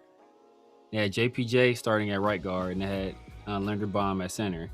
So I thought that was interesting because to this point, I hadn't heard anybody else suggest that Spencer Burford will lose that job. Personally, if we can find an upgrade, if there's an upgrade already here, I'd rather go that way, just because Spencer Burford, this will be the second year in a row where we had a guy coming off a season where they kind of struggled, and we essentially gift wrapped them a starting job on the offensive line. Obviously, Spencer Burford is way younger than Alex Cappa was, and he's not dealing with like some of the baggage that Cappa was dealing with in terms of previous injuries. Because I think Burford is still only like 24, 25 years old, so he's been in the league for a little while, but he's not an older guy, so he's still fairly young. But I've just the play that I saw, I would still want to upgrade there. Now, Rico is one of the most respected offensive line coaches in the league, so maybe he sees something in him where he believes he can coach him up and get the best out of him. But short of that, I don't know if he's a starting caliber NFL guard, or not, at least not a starting caliber guard for a team that plans on being like hyper competitive for a long time. You see the 49ers essentially let him go for nothing. Yeah. And that's the thing too. It's like, man, like he hasn't really had any success. I mean, he has the experience. He has starter experience. He has the athleticism that they're looking for. I think like I said, the biggest thing is that he's played in that system, and he has the athleticism that they're looking for. So it's kind of a situation where, like, all right, it's not really about the best 5 individual offensive linemen. It's the best, like, overall best unit, you know what I mean, that you can put out there. So if they feel comfortable with out there, then I guess that's what it's going to look like. But to me, I always go back to that comment from Rick Dennison. I think the comment that he made kind of is telling, is that, like, all right, they want this resolved as soon as possible. And the more as time went on, meaning that like the entire offseason up until this point, we've seen kind of consistently who the starting offensive lineman is, and that's been Cole Miller, Spencer Buford, Linderbaum, JPJ, and Glaze. So the only guy I think has a possibility of losing a spot is maybe JPJ, which is crazy to say, because JPJ has kind of been a fan favorite. But, it is what it is. I mean, DH says, I'm not sold on JPJ. He hasn't really proved anything yet. People just hype him up because of his college career. But since entering NFL, JPJ has done much. And he has been hurt. He's been hurt. Yeah. And, look, I don't want to throw this out there, but, hey, look, sometimes injuries is due to you being not in – sometimes injuries is because you're not in tip-top shape. And it's a possibility. I mean, I'm not saying that it's like the only it's one size fits all black and white situation, but it contributes. If you're not in tip-top shape, if you're not in shape, and you're out there competing against high-level athletes, you're probably gonna hurt yourself. Oh yeah, but see the thing, that's a good point. Only thing I would say is that I think he spent some time like working out with Maxx this last offseason, right? Remember, he was getting in work early too. He was out there, say this what you will, but he was out there working on snaps with Geno Smith. So like he was getting in work early. So like I don't know how productive either one of them were in those sessions, but he was out there working. The lower profile though this offseason, he's kept the lower Exactly. profile because he got it was kind of embarrassing last year. Like he really called him out. He's like, hey, I'm about to work. It's starting center. He thought he was gonna be the center and everything, and it just didn't work out like that. But at least this year they kind of told him early, like, this is where we want you at. So he kind of, I think he gave an interview where he said he's happy. He knows where he's going to be playing. He knows his role, so he can kind of work to get as good as possible. Because that could also be an issue too, where you spend all off season like working and preparing as a center, and they're like, but guess what? You're not playing center. You're playing guard. So it's like, right. and you're not even playing guard where you played guard last year. You're playing guard on the other side from where you played last year. So, that can have an effect as well. So, this year he has a full off season. Hopefully he's healthy. He understands what position he's gonna be playing. He's gonna be on that right side, and he can get himself better prepared, for his role in this offense with a system that's I think will utilize his skill set a little bit more. Yeah. So we'll see. We'll be following along. But as far as Raiders offense,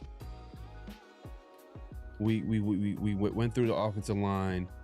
Now let's go to running back real quick. Obviously, Ashton Jeanty, he's kind of like everybody knows Ashton Jeanty is going to be the guy at running back. But I also want to see Mike Washington. I think that's a big storyline. Everybody wants to pay attention. What is Mike Washington going to do given the opportunity? What is he going to do with the ball? Like, what is he going to do with the offense? Because I don't know if it's set in stone that he's going to be the number 2 back. I don't think this is how this coaching staff works. They're going to probably have him compete for it. He's probably going to have to prove that he can be trusted. He did have a few fumbles in college, more than a few fumbles. That was like a big concern with him coming out, was like the fact that he had, I think at least like 7. Was it 7 fumbles or more? It was something crazy. I think it might have been more than 7. I'll look it up, but it was up there. But that's something that he's gonna have to like earn trust with the coaching staff. I mean, Dylan Lobby's that guy that just never goes away. Like he just finds a way to stay on. I mean, he's kind of he's kind of carved out a niche career with playing in special teams. Early on we thought like, oh man, maybe Dylan Lobby can be that receiving back, third down back, but we just haven't seen it yet. But maybe this is the year. Maybe he has a great offseason and he proves it this training camp. So I think the running back competition after Jeanty is going to be interesting. Like who's going to be that number 2 back, and do they sign a veteran? Like I know a lot of teams are keeping tabs on the running back from I believe he last played for the Chargers. I'm forgetting his name.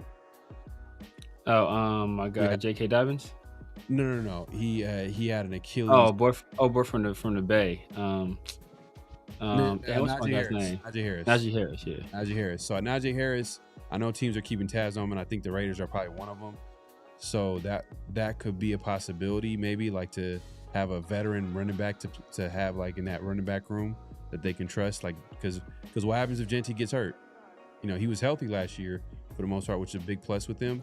But what happens if he has to miss a game? Do you want a rookie running back to be the starter? You know what I mean? Like for a couple of games or for however long that let's say Jeanty, knock on wood, like if he ever get hurt, like do you want a Mike Washington to be that number 2 back or that next guy up? So that's another thing too as well. What's your take on the running back room? I mean, I think 1 and 2 is pretty solidified. I mean, I don't see if Hemby or Lobby somehow beat out Mike Washington for RB2, we are in a world of hurt. So I would expect it to be Ashton Genty be the lead back, and I expect Mike Washington to be the RB2. I mean, to me, the only competition is RB3 between Hemby and Dylan Lobby. Obviously, Hemby, he's from Indiana, so he got that. I'm sure he's gonna have that Fernando Mendoza cosign. He a little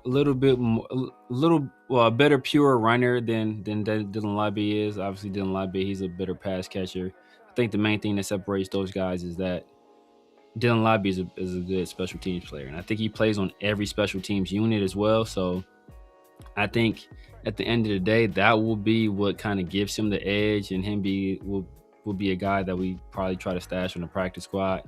But I think RB1 and RB2. I think how many running backs are you keeping on the roster? I'm personally only keeping 3 and the fullback. All right, so that's Genty, Mike Washington, and Dylan Lobby, and then the fullback. Yeah. And then fullback Hayward, and then the stash guy in our practice squad. So Hemby would be on IR. Practice. Well, no, it's practice squad. I'm just saying, there's always those IR stashes. They'd be like, oh yeah, nah. I want him on the practice squad because you can actually call him up and play him if he's on the practice squad. I'm just saying, well, if he gets cut or he gets to the practice squad, he's still like liable to get picked up by another team. Yeah, they have to sign him to the active roster. That's the thing. So like, if a team feels so good about him, where they want to sign him to that, like, oh boy, that's how we lost Cam Miller, because the Dolphins, they had all those injuries at quarterback, and they actually signed him off our practice squad to their active roster just because they had essentially like no other quarterback. So yeah. So like, if they do that, then hey, I mean, if you need a running back that bad, where you want to poach our guy off the practice squad, power to you. Yeah. Now, looking at the wide receiver depth chart, wide receiver room, and it ain't the sexiest wide receiver. And it's crazy. I called it out like a year in advance, and I was called a hater. I was like, "What are you talking about? We got Calvin Johnson, protege. We got Jacoby Myers. We got Brock Bowers. Like, well, Brock is a tight end. You know what I mean? I'm talking about specifically the wide receivers on the team. Trey Tucker is this, that, and third. Well, Trey Tucker hasn't really done anything up until that point. I think he had his best season last year. Yeah. Just, okay, now you have something to hang your hat on, I guess. But, at the end of the day, it's still like, I don't know if you would be, I don't think anybody would feel good if Trey Tucker was their starting wide receiver. Like, we're being honest. Just be honest. Like, if he's the starting wide receiver, like, man, just saying. He's gonna be our starting wide receiver. That's what's so sad. Yeah. Well, no. Well, you're not giving it to Jalen Naylor? You think Jalen Naylor is gonna be like that, the slot corner? No, I think Trey Tucker and Jalen Naylor are the guys. Oh, the two starters. Yeah, that's right. Exactly. I'm forgetting Jacoby Myers doesn't play with the team no more. Dang. Oh man, good times, man. Good times. Man. Oh man. So yeah, like Jalen Naylor obviously is a guy that they signed in free agency, who flashed a little bit when Justin Jefferson and others were hurt in that talented wide receiver room in Minnesota. And so the Raiders they didn't give him like a huge contract, but it was enough where you'd be like, like this is kind of like a no-name guy, like, well, not like, it's not a big name guy, and you're almost low-key kind of taking a gamble a little bit, like you're betting on him kind of taking that next step. But we'll see if Jalen Naylor could like do, play well this year. Outside of that, this is where it gets tricky. So Trey Tucker, you got obviously Jalen Naylor, and then you got like Jack Besh, the world, Dante Thornton, and my God, we can keep going, but I think those guys. I mean, I'm not out on Jack Besh. I'm just gonna put that out there. I'm not out on Jack Besh. It's just that I want to see it come together as far as like kind of getting him involved. But it sounds like they're gonna put him in the right spots because he feels confident that's what the issue was in the past. Is like, all right, well, he feels well. I don't know if he said it was an issue, but it was just like he feels good that he's playing in his natural position. So they'll probably move him around. Coach. No, I'm just playing. Put him in the right spot. Oh, so he couldn't have. Put him in Yeah. But that's going to be interesting to pay attention to this training camp. Who steps up? Like, who's making plays at wide receiver?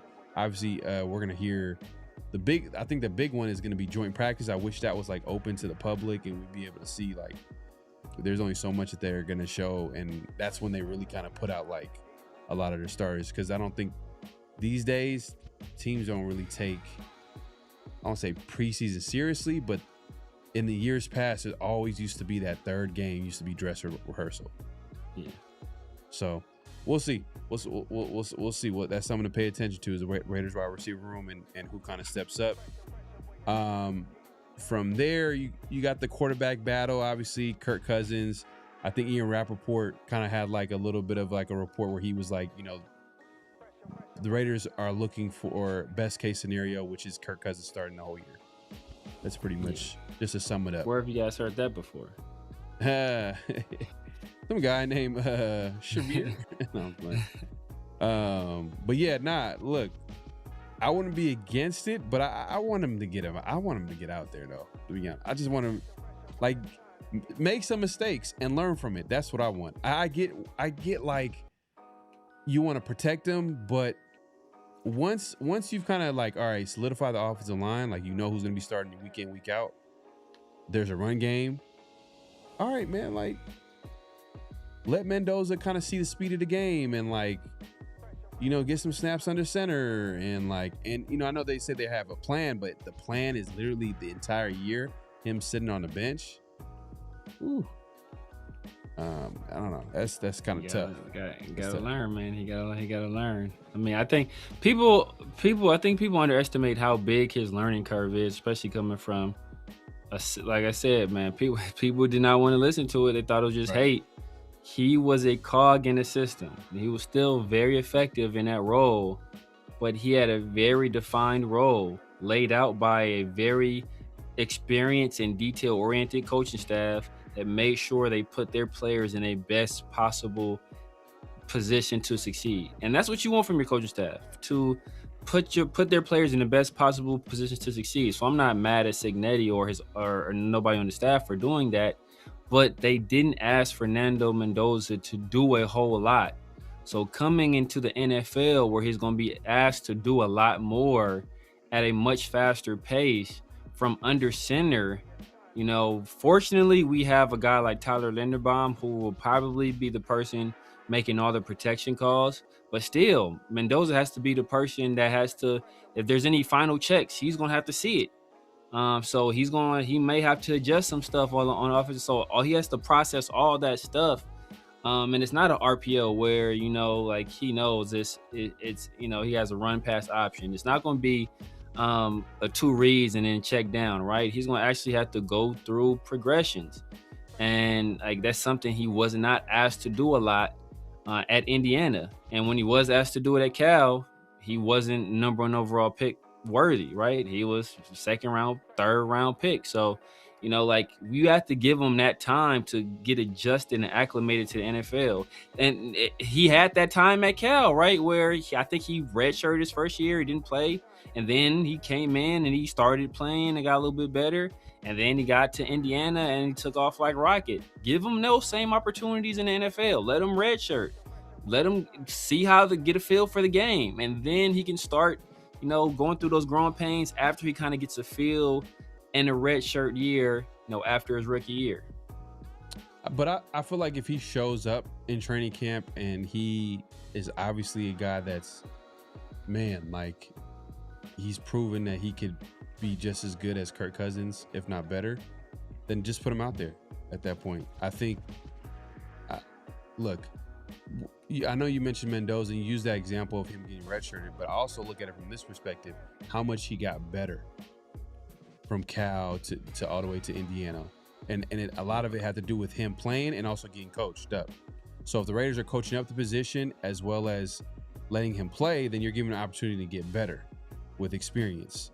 So I think the biggest argument against him not playing is to protect him from either getting like let's say the offensive line not protecting him, or there's no run game. Obviously, there's not like a number one receiver on the outside, especially the guys that he likes to play with are guys that he likes to throw the ball up there and let them get it 50-50. You know, those guys are not really out there outside of maybe Brock. And I think that's going to be a guy that like literally Michael Mayer a little bit too. But, Michael Mayer, mainly Brock. Yeah, so that's my thing is like, man, like let him. But that's if he's shown that like, oh man, like he's got it. He's gotten better. He's taken up to coaching. He's competing with Kirk Cousins. He's like, man, like he's making it a tough decision. Then I'm like, okay, you're gonna have to let him play. Like, what are you waiting for? Like, let him play. But if it's still like a little bit growing pains to the point where like you don't feel 100% confident that he's got the footwork down, the whatever offense down, or you know, just then I'm like, all right, okay, factored in all the things that I mentioned as far as the things around him. Then you're like, all right, let Kirk Cousins be the guy for the majority. So let me ask you this, Pharaoh. I disagree. I think the number one reason why you don't start him is not to protect him. I think that plays a role in there. But the number one reason you don't start him is he's not the best player at the position on the team. Like that will be the number one reason. And right now, he's not the best player at the position on the team. Like think about this. He's the number one overall pick, right? Heisman Trophy winner, national champion, probably highest profile college player coming out of this last draft. How many practice reports have you heard about Fernando Mendoza being a dazzling player or having just an off the charts practice? I can't think of any. I've heard some days like, oh, Fernando Mendoza had a pretty good day today. Fernando Mendoza, he had some nice throws today. But I haven't heard of anywhere he's like, my God, Fernando Mendoza got out there. He took command of the offense. He was marching up and down the field. He looked like the number one overall pick. You know, like I haven't heard that. You know, for a full practice, you hear it all, man. Fernando Mendoza had a beautiful throw to Brock on this play. He had a beautiful throw to this guy on that play. But for an entire practice, not at all. You think the Raiders media are chomping at the bit? That will be screaming that stuff from the rooftops if it happened. It has not happened. Yeah. What I have heard is that he struggled with the third team. Then there was a day where Kirk didn't play. And so then they moved Fernando Mendoza up to the second team. And he struggled even more with the second team. So it's like, so I'm not in any rush to push him out there. Like, you know, like this is not a scenario where we're on some kind of truncated timeline where we have to get the most out of Mendoza in the first 2 years. He's already a fairly young player. I think he's only 22. So he's already pretty young, you know, to start off with, and we have time to develop him. I'd rather it be done the right way. Let him develop the right way.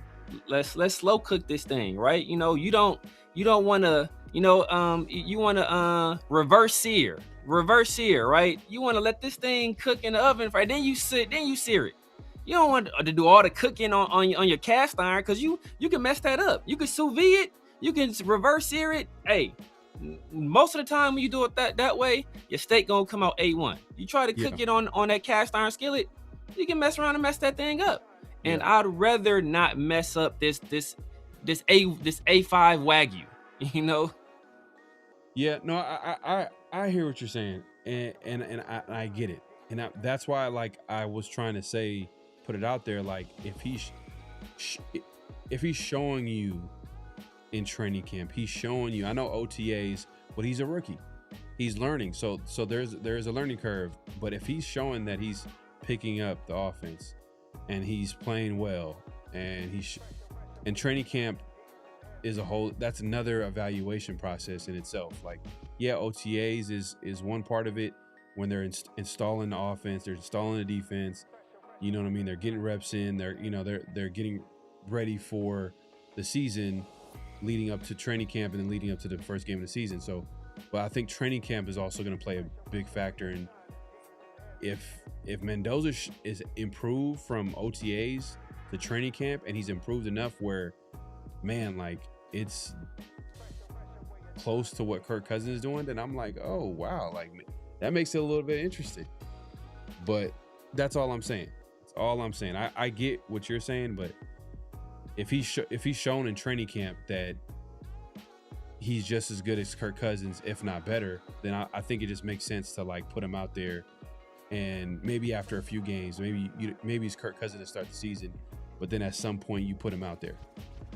And then especially when because right now we don't know who the starting offensive line is. We don't know how the run game is going to look. We don't even know how the offense is going to look. But once we've kind of like seen that out there, and because there's probably, if we're being honest, Severe, and I know you don't like to hear this, but there's probably going to be an adjustment period with the offensive line, the run game, just the entire offense, because it's like a brand new offense. Kubiak wants it a certain way. This outside zone scheme, like it all starts in the trenches. So if they can get it going, then maybe everybody else can get going at some point. But I just think that like it's gonna be a few games until like, all right, everybody's on the same page. So I get maybe Cousins starting the season a little bit in the beginning, but then letting Mendoza come in, especially if he's shown that he can handle it within the confines of what they're coaching. Because we know that he's gonna make mistakes, and he's not going to like have, he's not gonna be Peyton Manning game one. He's still gotta like play within the game plan and like at the same time getting better, getting reps and stuff like that. That's all I'm saying. But if he's not showing none of that, and obviously the Raiders offense is what it is, they're still figuring things out. And even think about it, there's a possibility too. Defense plays well, the run game is hitting all cylinders, and guess what? Kirk Cousins is playing well. Then it makes it easier for the Raiders to be like, you know what, Mendoza, just hang on. Year two is your year. This year is we'll let you take your time and develop behind the scenes. That being said, I think outside of that, I mean, tight ends is pretty cut and dry. You got Brock Bowers, you got Michael Mayer. That's going to be interesting. 12 personnel. Do we finally see success like that? If they can run the ball well, especially out of 12, that's going to be a huge, it's just going to be big for guys like Michael Mayer, Brock Bowers, and for the Raiders too. Offensively, they're going to be that much more dynamic and better in certain situations and teams. So hopefully we'll be able to see that. But Brock, and I'm trying to think of anybody else that I'm. Ian Thomas. Is he the blocking tight end? The unofficial blocking tight end? Yeah, he trashed though, man. I'd rather go with what's my guy? I'd rather go with Runyon, to be honest with you. I'd rather go Carter Runyon over Ian Thomas. I mean, I think they probably lean Ian Thomas because he's more experienced. Like you said, he has that he's been that role as a primary blocker in the past. But I'd rather go Carter Runyon than Ian Thomas. Ian Thomas, he's kind of trash to me. Yeah. No, well, I kind of wanted to get a tight end this year. A blocking tight end just to complement, Brock Bowers. We all know Michael Mayer's on his last year of his deal. Yeah. Is he gonna come back? Most likely not. I could hella see, him walking in free agency and probably taking a better deal, or just a better opportunity for him to start and be that guy. Exactly. Just because his career with the Raiders has kind of been a little shaky in terms of like he literally missed the entire season for we don't even know why. We can only assume maybe mental health issues. Because they came out and said that it had nothing to do with family issues. So it's like, all right. Yeah, it was they said it was mental health, but they didn't specify what it was. Yeah. So know what? I was thinking about this. This would be crazy. What if he ends up going to the 49ers after this year? Oh man, that and why should Shanahan will oh my God, Shanahan to have him out there looking like a beast. Because Shanahan gonna use them properly. Teams like that, going to teams like the Kyle Shanahans and Sean McVay, they already have a well-oiled machine. They have a system in place, so it's only a matter of plug and play. So there's not really a lot of pressure on the players to do everything. They just need to do their job. because everybody else is doing their job. So it's on you to do your job. You're not going to be doing anybody else. So Michael Mayer, he's going to come in there and like, obviously his confidence is probably going to get up. It's going to be on an all-time. Like it could possibly be a nice little fit. But to me, Michael Mayer is just an average player. Yeah. I mean, you know, he's a solid player. He's a solid player. I think he has potential to. But he ain't even shown he's a solid player in the NFL. He ain't even shown that yet. But I think he has potential to be better than that. But he'll probably end up around being a solid player. I'll give him this. If the Raiders can get the run game going and the Raiders are in 12 personnel a lot, then maybe we can see him being a factor a little bit. Yeah. You know, maybe more in the red zone. I'm not saying like he's going to get like 1,000 yards or whatever, but maybe a red zone target, guy on third down, just making key plays, key catches. And then just being another guy to step up outside of Brock Bowers, because it's going to be the Brock Bowers and Ashton Genty show on offense next year. So yeah, just about, and after Brock that, Bowers show for sure. Hey, I'm just saying, man, Genty's going to get the ball, man. He's going to get the rock. He's going to get the rock for sure. But last but not least, special teams. I think that's a big battle that like needs to shake out. It's Matt Gay versus the Tokyo Toe. They got a new nickname now. I think they gave him. I forgot what it was. I ain't going. I forgot what they said. I think they call him a Special K. Yeah, bro, I ain't doing that, bro. That's nonsense, bro. Right? That's it, man. Do some corny ass stuff. Special K, like, bro. You've been Tokyo Toe for years now, bro. I'm going Tokyo Toe. I mean, I don't know who wins that because. I don't know if I think it's Kente Matuzawa, I think is his name, Kente Matuzawa or something like that. I don't think he's ever kicked in inclement weather, and I don't think he's ever kicked a field goal longer than 50 yards. So, and he's only been kicking for a very short period of time. Obviously, Matt Gay is a little bit older, but we know kickers have a very long shelf life, and he's a guy that has familiarity with our special teams coach. So I think that already kind of gives him that advantage to begin with. So while there's a little bit more potential with the Tokyo Toe, I think we kind of end up going with you dance with the person you came with, right? And that the special teams coordinator, he came here and he brought Matt Gay for a reason. So I think they end up rolling with Matt Gay.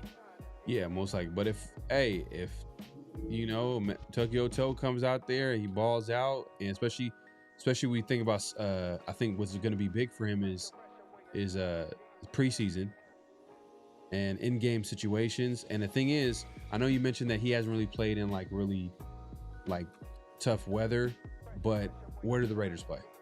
They're in mostly they're going to play inside, right? So but this year we got a game at the Jets in like November. We got another outdoor game. I think late against the Chiefs. I think we were at Arrowhead. I think later in the year, I believe. I'm sure that we got the Patriots. We got the Bills. I don't remember which ones are at home or away though. Yeah. So I know for sure we're in New York though. 'Cause I'm going to that game. Okay. So I'm looking at the schedule here, preseason schedule. They're gonna be playing the Cardinals at home. Okay. At Houston Texans, I think that's an outdoor stadium. And then San Francisco. Houston, I thought was a dome. I think Houston's a dome. They got that stadium. I believe it's a dome, yeah. I remember when the Texans got that team, LA was supposed to get the team that year. Then that rich oil billionaire tycoon came in and took the Texans. So the team was supposed to be in LA. I'm saying that part of the reason was because like he helped fund the stadium. I'm pretty sure it's a dome. But I think he has I don't know. Now, Arizona has the retractable floor, too. So I don't think us in Arizona has that floor. But I'm pretty sure Houston I think it's a dome. Real quick, let me address the super chat real quick. My guy, my 2 cents super chat, man. Appreciate you supporting the show. He says, Slew Severe 2026 Raiders. I got you, bro. Let me give you a little salute, man. Appreciate you coming through, supporting the show. We'll see. We'll see how it shakes out for the Raiders in 2026. But you know, I don't have really high expectations. The only thing I want to see is young players get better. including the second-year players. I want some of the rookies to come in and ball out. I think it's just more of it's just kind of like establishing the youth on this team and kind of like developmental. It's gonna be developmental year. Raiders are rebuilding, right? So, but if they're ahead of schedule, I'm not mad at that either. To a certain extent, I want to be like, man, you know, I do want the high pick. You know, I do just a little bit, because I know we're not all the way there, and I feel like if we can get another talented player on a cheap contract, that's just another W for the Raiders. So we'll definitely figure it out. But yeah, man, that pretty sums up like some of the things that we're looking at as far as position battles, and I'm sure we're going to continue the conversation even more as training camp comes by. This Thursday, obviously the rookies are reporting. 28th is when the vets report. So as time goes on, we're gonna be here to talk about all the latest and greatest with the team. That being said, we're not done yet, man. Y'all already know what time it is, man. Personal foul, 69, offense. He was giving them the business. Flag on the play. And this week we had options this week, man. Options.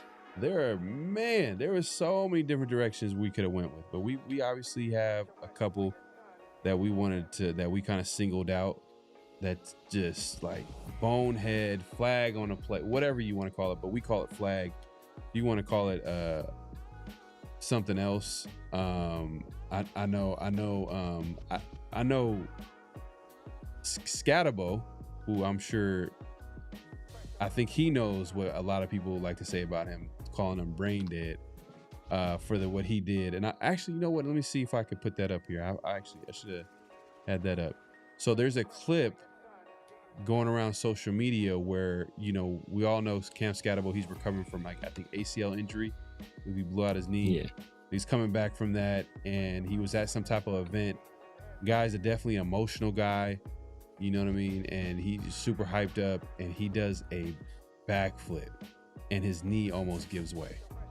And let me go ahead and see if I could find the clip here. Did you send it, by the way, or was it? I thought once that you sent it to me. I thought. Oh yeah. I sent it to you. You're right. You are right. So let's take a look here.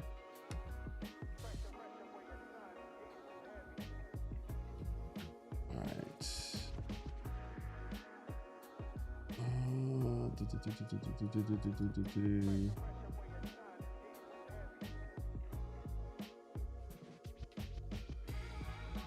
All right. Let me know if you guys can see it here.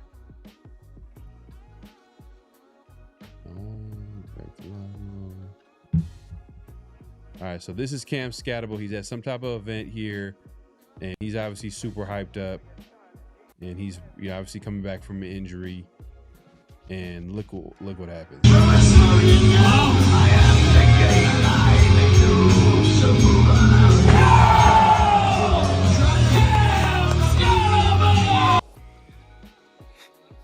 Like let's look at the slow motion on this, man. Like, what was he thinking? Flag on a play on Cam Scatabo. Like, what are you doing? You're recovering from a serious knee injury, especially as a running back. You know, running backs, NFL careers are on average like what, 3 years or less, and running back careers are probably shorter than most positions, I would say, in football. And then you're over here coming back from a tough knee injury. And he pulls up, he knows what he's doing. He pulls up his pants to basically show him like, hey, I'm back. Like, I'm like, hey, yeah, forget this. And he just... Did you see what Harbaugh said about it? Oh, man. I think he had a heart attack. He had a heart attack? Nah, he was like, basically it was like, at least land the backflip, bro. He's like, you gonna do it. Like, if you're gonna do a backflip, bro, at least land it. Like, you didn't even land that thing. So, yeah, it was just, bro. It's just, yeah, man. This dude, his career is not gonna be that long, man. His career is not gonna be that long at all, bro. I'm it's glad obvious from his play style to it's not gonna be long. Yeah, I'm glad the Raiders have Genty. I know you can argue about number 6, but I don't think Genty does stuff like this. He seemed like a straight arrow in terms of like what to expect from him on and off the field.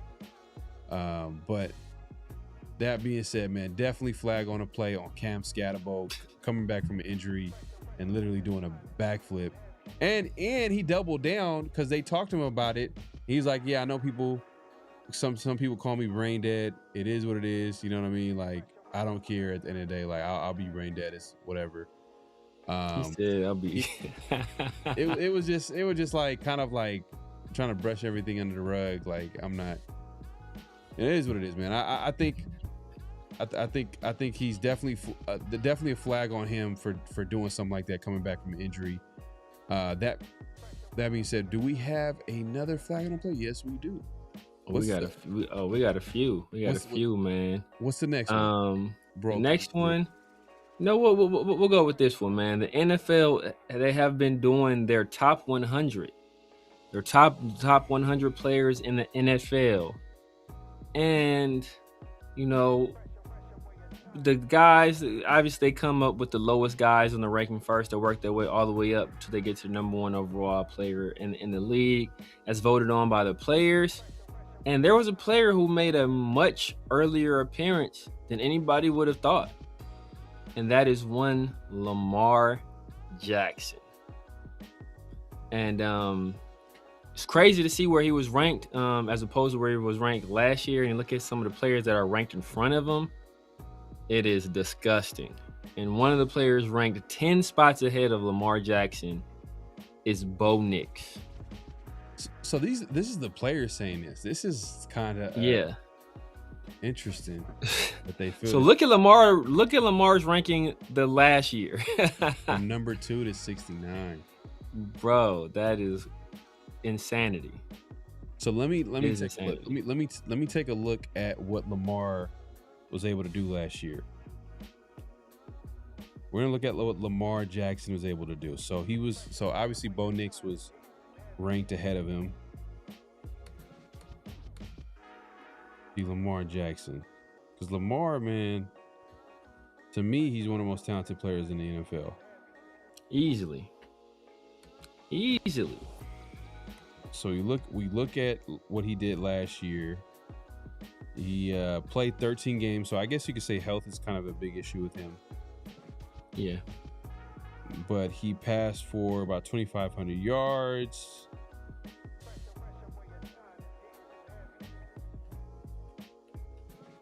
He didn't really pass for a whole lot of yards. Nah. 25. But I'm sure if he played a full game season, he probably would have got over 3,000. He got over 3,000, yeah. Yeah, let's see here.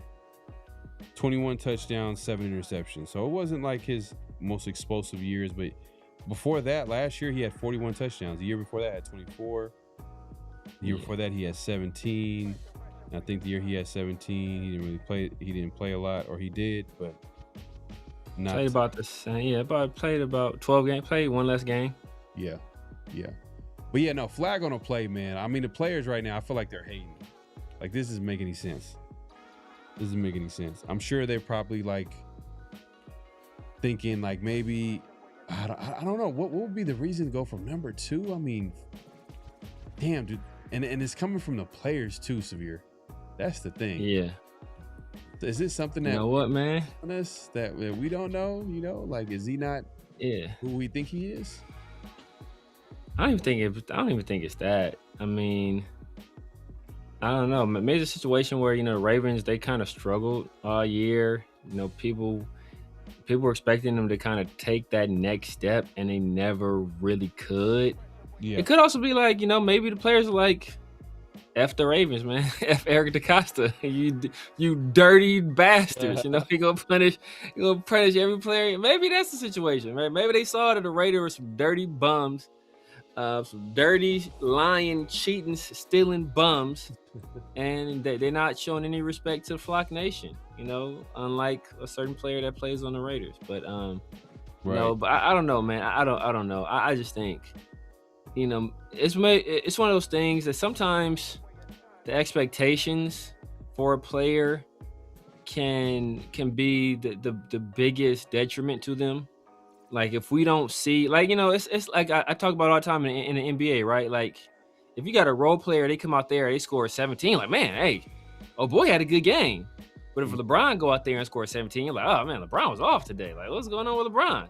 Yeah. So it's like, you know, like when you set expectations to a certain level and you don't achieve or exceed those expectations, then it becomes a situation where, like I said, you're a victim of the expectations that you kind of put out there. You know, people see you play at such a high level and you don't achieve that level again, then that they say you had a down year, even though the year he had this past year was comparable to years that he had, you know, prior seasons. So I don't know. We'll see what he does, man. But like, I was just looking it up right now.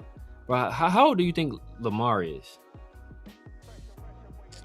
I think maybe early 30s. He's 29, dog. 29, bro. LeBron, he's 29, man. Like this, 29. It's wild. Like, he's had the crazy, right? Yeah, he has. He's had a crazy career too. The only thing that I would say that's hurting Lamar, which hurt a lot of other players, is it's just winning. Yeah, it's just winning.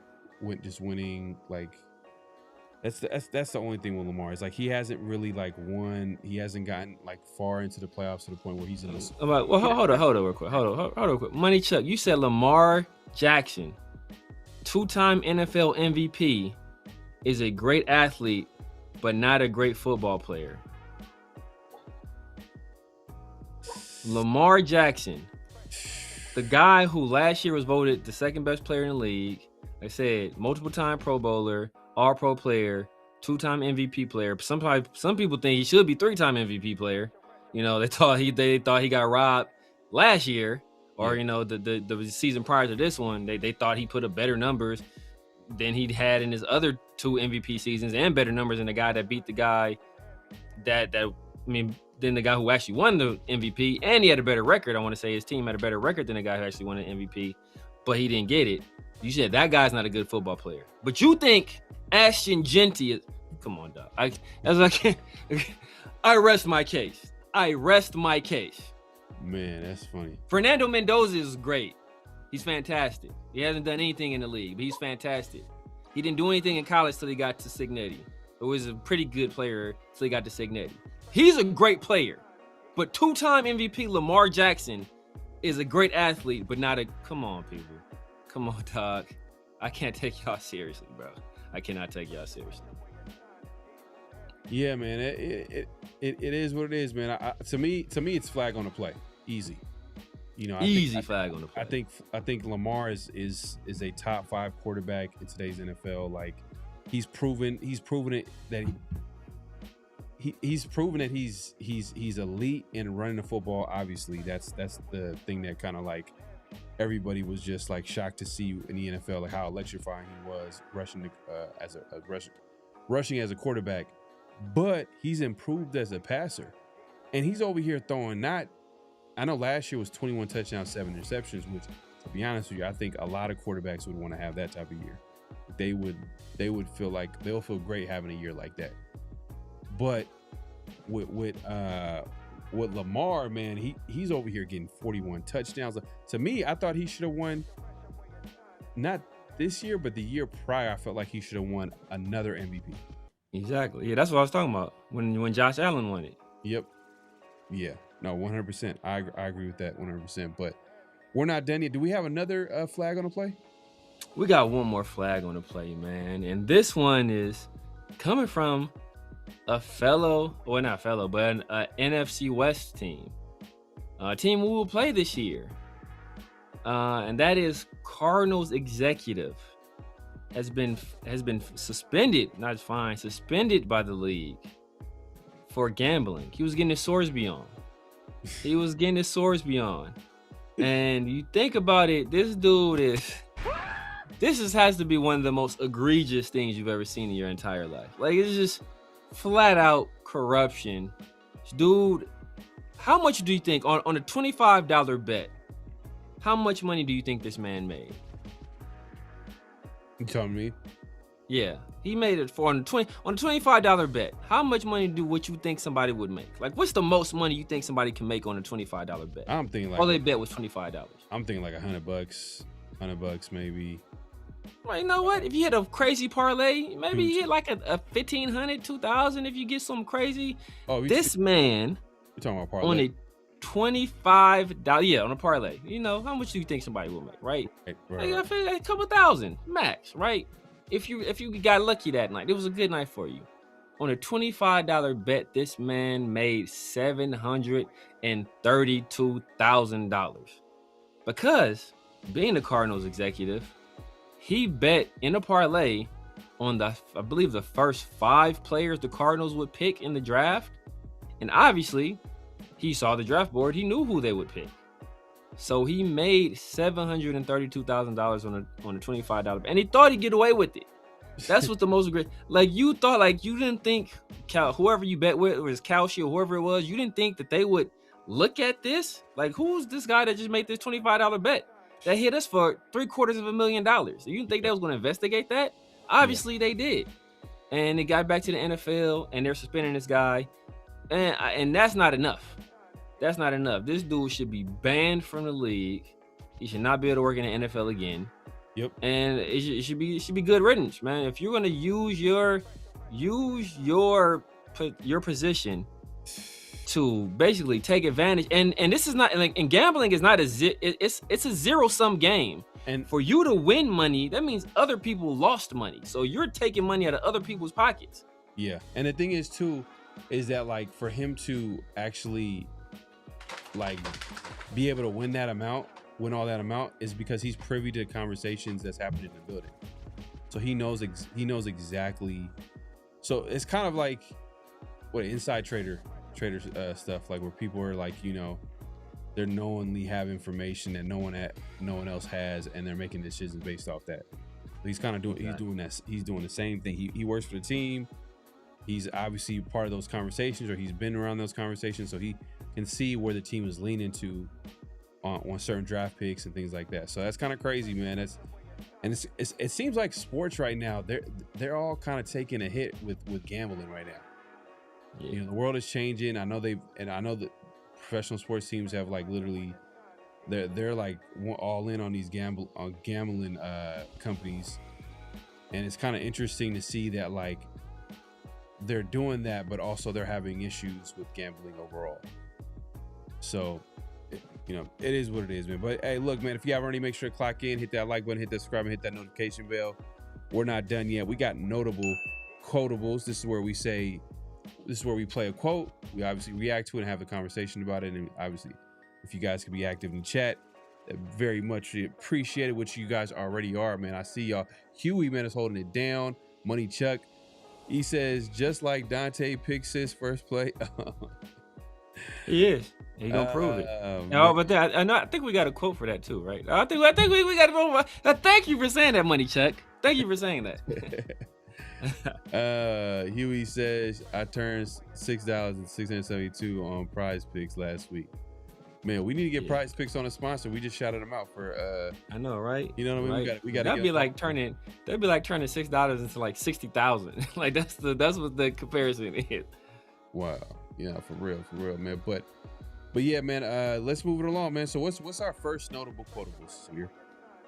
First notable quotable. We just got done talking about obviously the NFL top 100, and the Raiders had a player make that list. He took a big tumble from last year as well. Which could potentially be flagged on the play as well. But Brock Bowers, he came in this year number 60. And, just want to hear what some of the players have to say about Brock, even with him coming off of a little bit of a down year where he battled through some injuries. Here we go. Give me just a second.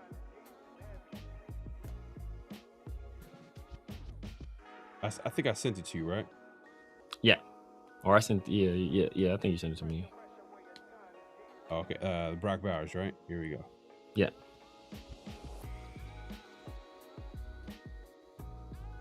Let's start with Brock Bowers. When you hear that name, what comes to mind and what makes him special? Yeah, I just think elite. You know, he's one of the most talented guys I've seen. he makes the crazy things look normal all the time. Second and goal, blitz coming. Gino gets rid of it. Incomplete. Oh, wait a minute. Bowers caught it. You gotta be kidding me. Bowers with one arm brings it in.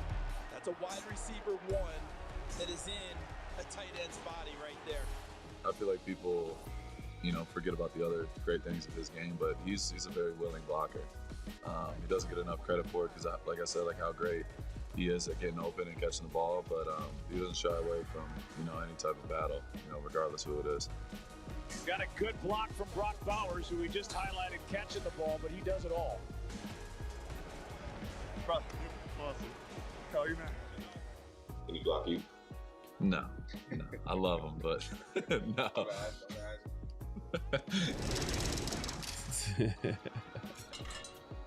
Dude, Brock's sick, dude. He's almost faster with the ball in his hand, which is weird. Bowers along at the 35, far sideline 40, Bowers to the 50, and he's chopped out of bounds with speed at the 35-yard line. 89. We got to get over there. Whatever our rules are, cover him. I don't care what the coverage is. Okay? We were watching a game, and he had a choice route on the right side, and he took it from the right alley all the way to the left corner of the end zone. He's a freak with the ball in his hands, and I think he's only going to get better. He's a game changer on offense, like Max Crosby is on defense. Any favorite plays of his come to mind from this past year?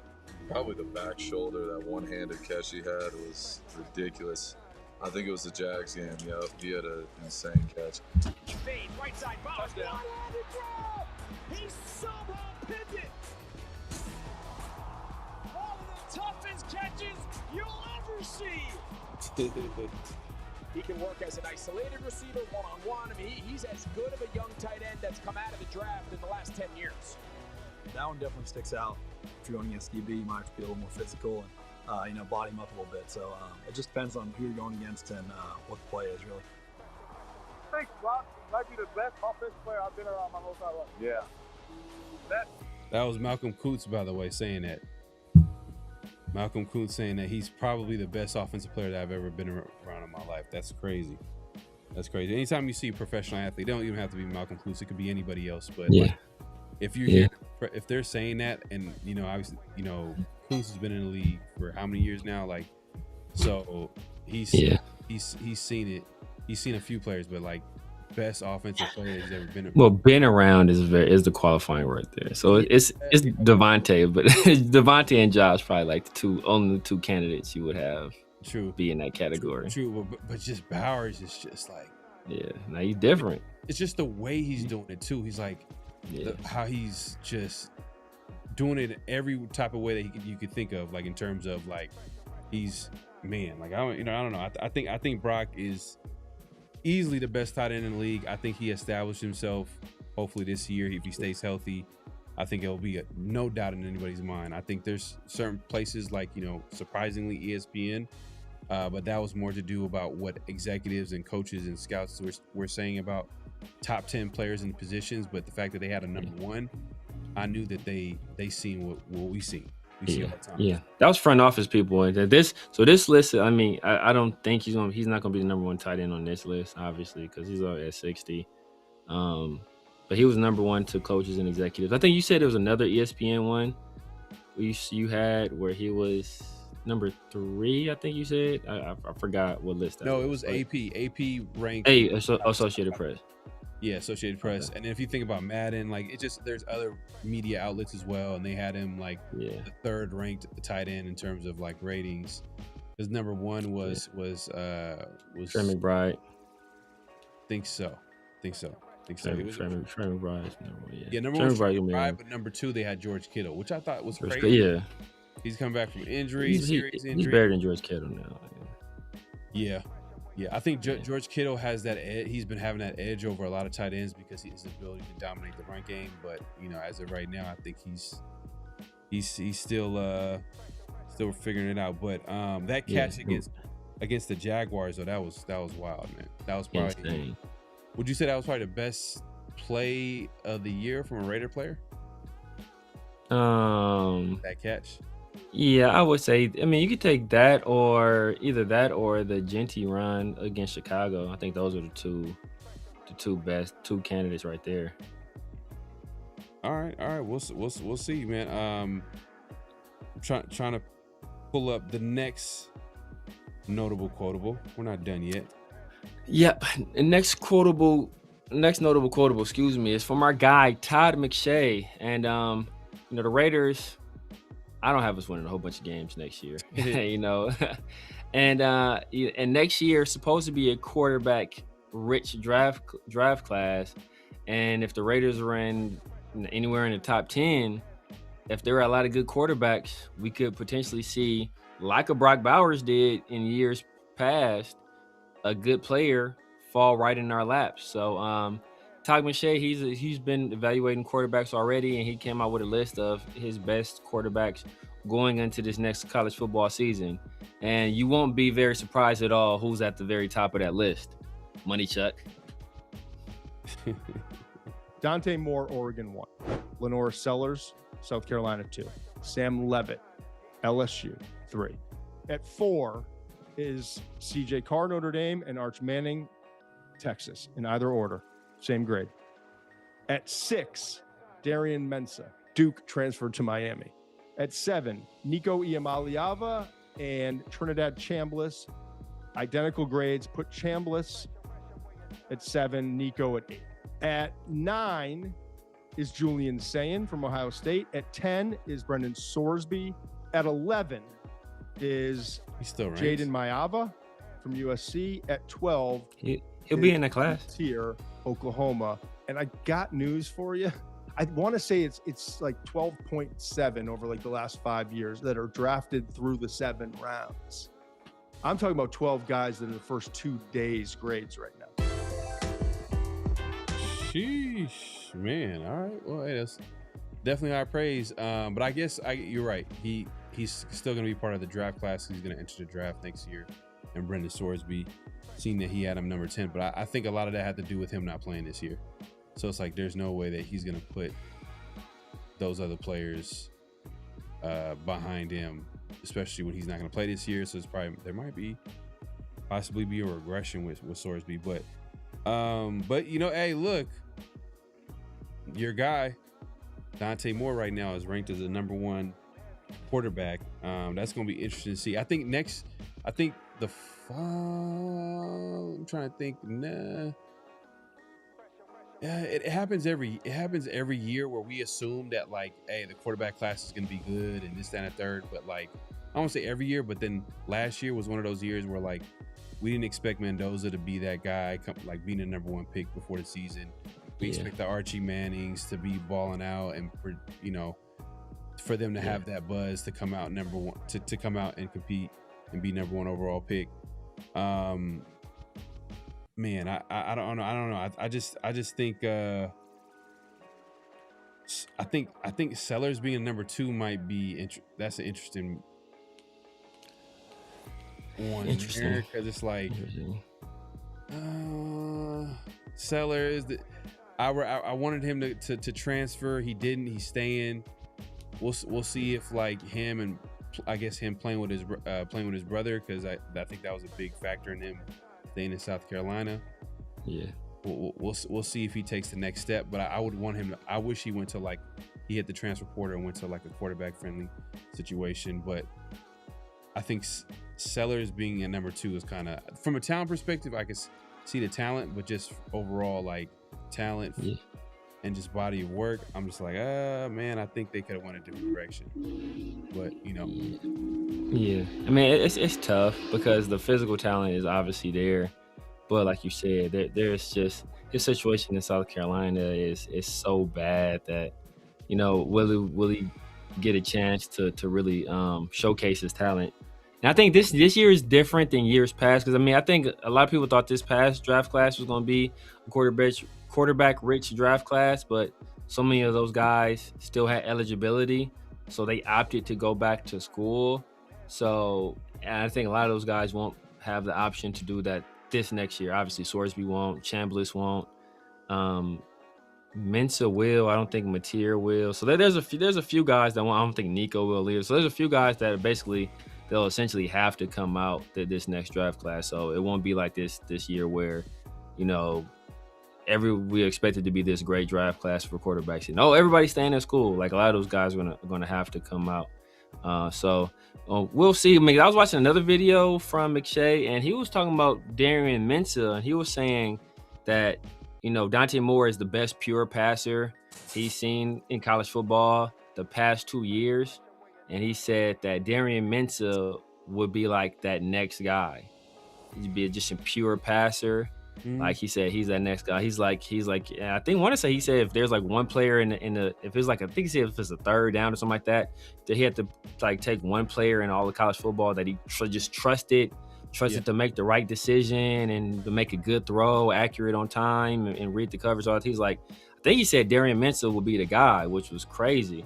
And I mean, I love Darian Mensah. I know he's one of my favorite quarterbacks in this next draft class. But for him to put that kind of praise on him, I mean, that says a lot. Hey, I hope all these quarterbacks come out and they're balling out. And I know McShay said a lot of these quarterbacks all have like, round 1 and 2 grades. Because what that means is the Raiders can possibly get a great player at whatever they pick. I know this is early, but I'm going to get ahead of it. I'm just like, hey, look, if the Raiders possibly finish with a top 15 pick, top 10 pick, then they might get a blue chip, like can't miss prospect, just because there's going to be quarterbacks kind of like getting drafted early. Hopefully, like it's time will tell. The season got to play out. Guys got to stay healthy. They got to ball out. But if it's a great QB draft class, that's kind of one of the perks to drafting in a great QB draft class, is like, because especially when you have the quarterback position solidified, it's like you can get a great player at another position, and that could be, wide receiver, that can be offensive line, that could be pass rusher. I know you're a big you're high on the pass rusher out of Texas. Was it Colin Johnson or And then Dylan Stewart is the guy that I think a lot of people are kind of picking him to be South Carolina. I don't know if he drops outside of the top 5. If you're that talented and especially if he balls out next only season, quarterbacks will push you down. When you're a pass rusher, only players in the position that can really push you down are quarterback or left tackle. Like, really. That's what I'm saying. But yeah, man, I think that wraps up Notable Quote, right? Notable Quote this week. So, man, we appreciate everybody coming through. Make sure to clock in, hit that like button, hit that subscribe, hit that notification bell. We're not done yet. This is What's Real, What's Not. This is where we say a statement. We react to it if it's real or not, as well as everybody else. This week's What's Real, What's Not statement. I think earlier we were talking about a certain player on the offensive line. Yep. And this one is going to be interesting. This one right here. JPJ will not be on the roster by the end of training camp. JPJ will not be on the roster by the end of training camp. Is that real or is it not? Let us know in the chat. JPJ will not be on the roster by the end of training camp. Is that real or not? Let us know in the chat. I'm gonna say he's still on the roster. I'm not gonna bet against him. I think he's that talented enough. I think they just need him to get to where they want him to go. But I'm thinking JPJ is gonna stay. But it is a possibility. It is a possibility that he can get traded. He can get traded. We've seen guys who are like drafted. I won't say drafted high, but like players that the Raiders or Raider fans valued as super like talented, but they're just injury prone. They didn't get traded. Look at Spytek when he got into his first year. One of his trades was a Jacorian Bennett player for player trade, which is rare in the NFL. Yeah. Jacorian Bennett for Thomas Booker. Yeah, that was just Pete Carroll deal, I think. You think that was a Pete Carroll deal? Yeah, because Jacorian Bennett didn't fit the measurables he wanted at corner. Right. I think that was a Pete Carroll deal. I wonder if he wanted to keep him though. I wonder if Spytek wanted to keep him. I mean, I think Spytek would let it play out, but if he's not a fit, I mean, I think Spytek at that point he did what he felt was kind of best, and he got something for it. You know, we kind of needed some depth at defensive tackle, so we got a guy that was going to basically. The Eagles were probably going to cut Thomas Booker anyway because they had drafted the kid out of, I want to say Nebraska, I forget his name, but so he was losing his spot in the rotation. Ja'Cory Bennett was losing his spot in our rotation, so it kind of worked out for both teams momentarily. I think Ja'Cory Bennett ended up getting hurt again, so you know he was back to his old ways. Thomas Booker was basically a non-factor for the most part for us, outside of a player or two the entire season. So, man, I think we ended up winning the trade, but you know it wasn't like a massive win. But I think it's not real, but I wouldn't be surprised. I mean, the year we drafted JPJ, that was my favorite pick in that draft. You know, like I thought he can come in and be an instant impact player. Loved what he did at Oregon. Center had long since been a position that we kind of needed to upgrade at. So I was excited to get a player of his caliber, especially in the second round. Like, I mean, I loved it. And I mean, I'm a guy that I want to address the trenches. So if we do something in the trenches and it's a good player and it's good value, I'm gonna be excited for the pick. But as we all know, he wasn't drafted by Spytek. He's not a Spytek guy. And if you're not a Spytek guy, you know that's already puts your roster spot in jeopardy. And the fact that we've drafted a Caleb Rogers, we've brought in a Spencer Burford, we've drafted a Trey Zoom, right? Like we've made these moves on the interior. I mean, we spent huge money on Tyler Linderbaum, right? A guy that is making, I think, like 8 or 9 or 7 to 8 million more per year than the next highest paid center. I think it's Creed Humphrey. So we paid this guy boatloads of money to play the position that JPJ wants to play the most. We drafted other guys that potentially play the position that JPJ plays. We talked about earlier, the coaching staff and players, they're talking these other players up, saying how great these guys look when they're out there. Like, it's not out of the realm of possibility to say, you know what, if it's close between JPJ and Rogers or JPJ and Zoom, and there's a team that expresses some interest in JPJ, whether that be at guard or at center, then we think long and hard about pulling the trigger on the trade. I would not be surprised by that at all. Yeah, 100%. And I think one thing that you said is that, like, there's no connection to Spytek has no connection to JPJ, so it's easy for him to make the deal. Like, if he feels like there's an opportunity there, and he feels like, hey, you know what, if Caleb Rogers is going to be the starter, and you know, obviously JPJ, I think JPJ would probably want to look to go somewhere else, and then, like, you know, see if he can get a better opportunity somewhere else, because I think most of his career here, there's kind of been a little bit of drama going on. Like, you know, Raider fans are high on him. They're wondering why he's not in the mix at offensive line, which I can understand, because the guys that were playing ahead of him, I'm like, I mean, JPJ can't be that much worse. Like, why are we putting, you know, these older veterans that are not good? You know what I mean? Like, it doesn't make any sense. But, you know, I just can't see it happening. I think he's coming. I haven't heard him talk a lot this offseason in years past. So I'm thinking, like, if he comes back, you know, in shape, ready to go, I think he wins the starting spot at right guard. But if he doesn't win that spot, then there might be a possibility.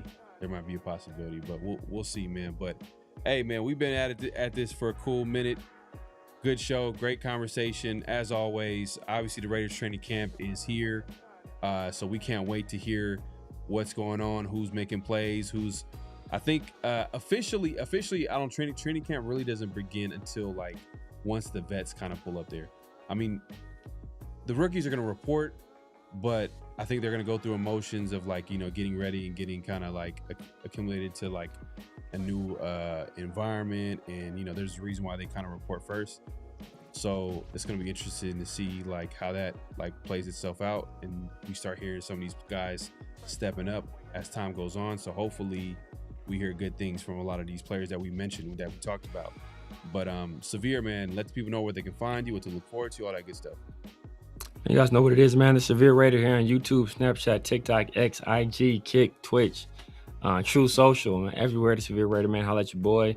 Tuesdays and Thursdays, Round the Shield, the 50-50 show with my dog PharoahNFL. On Wednesdays, and soon to be returning on Sundays in the Raider War Room with 805 Raider and Chris from Protect the Shield. We'll be doing film sessions once the season, probably for preseason as well. Actually, once preseason kicks off, we'll start our film sessions back up, man. Give you guys the opportunity to go through the film sessions where we actually look at the real, not just the narratives. We look at each, important plays in the game. Plays that kind of encapsulate what happened in the game and give you guys a little bit of a different perspective than what you see on the broadcast version. So make sure y'all tap in with us, tap in with my dog PharoahNFL. If you haven't done so already, head over to his channel, hit that like button, hit the subscribe button over there. Make sure you hit those notification bells, man, because you never know when we'll be coming at y'all live. Last week was on a Wednesday, man. You never know. We switching up on y'all, man.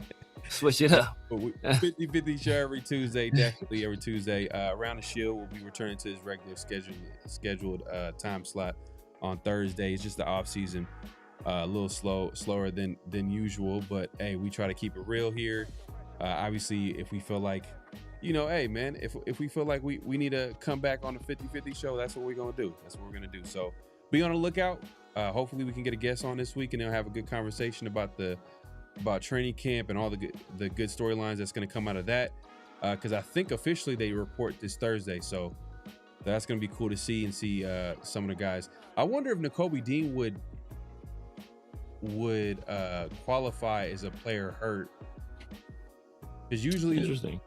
So usually it's the guys that were coming back from injuries or that were hurt, and rookies report together. They can report at the same time. So we all know. Maxx was recovering from injury, but Nakobe, if he's hurt, does he report on Thursday? I mean, does it work out like that? I mean, I know he's a new incoming free agent guy, so I don't know if it's different. But I don't know if the Raiders ever designated him as like hurt officially in the eyes of the league. I think that will make a difference as well. You're right. So we'll see. We'll figure that out once we get there. But like Severe said, man, we'll be back here 50-50 show every Tuesday, Around the Shield every Thursday. Definitely subscribe, hit that notification bell, clock in, as we like to say, man. Clock in, definitely do that. We appreciate everybody coming through. Definitely follow Around the Shield all over social media, Around the Shield on X and Around the Shield on IG, man. But yeah, man, any last thoughts before we head out, Severe? No, sir, man. See what this training camp brings. Hopefully we got Fernando Mendoza and Jamal McCoy in the fold, man. And yeah, we'll see, man. We'll see. Yeah. Jamal, man, better get in the building, man. We gotta. Yeah, man. I want to see Jamal out there now for sure, man. But we'll see y'all this Thursday or next week, man. Peace. Hezekiah.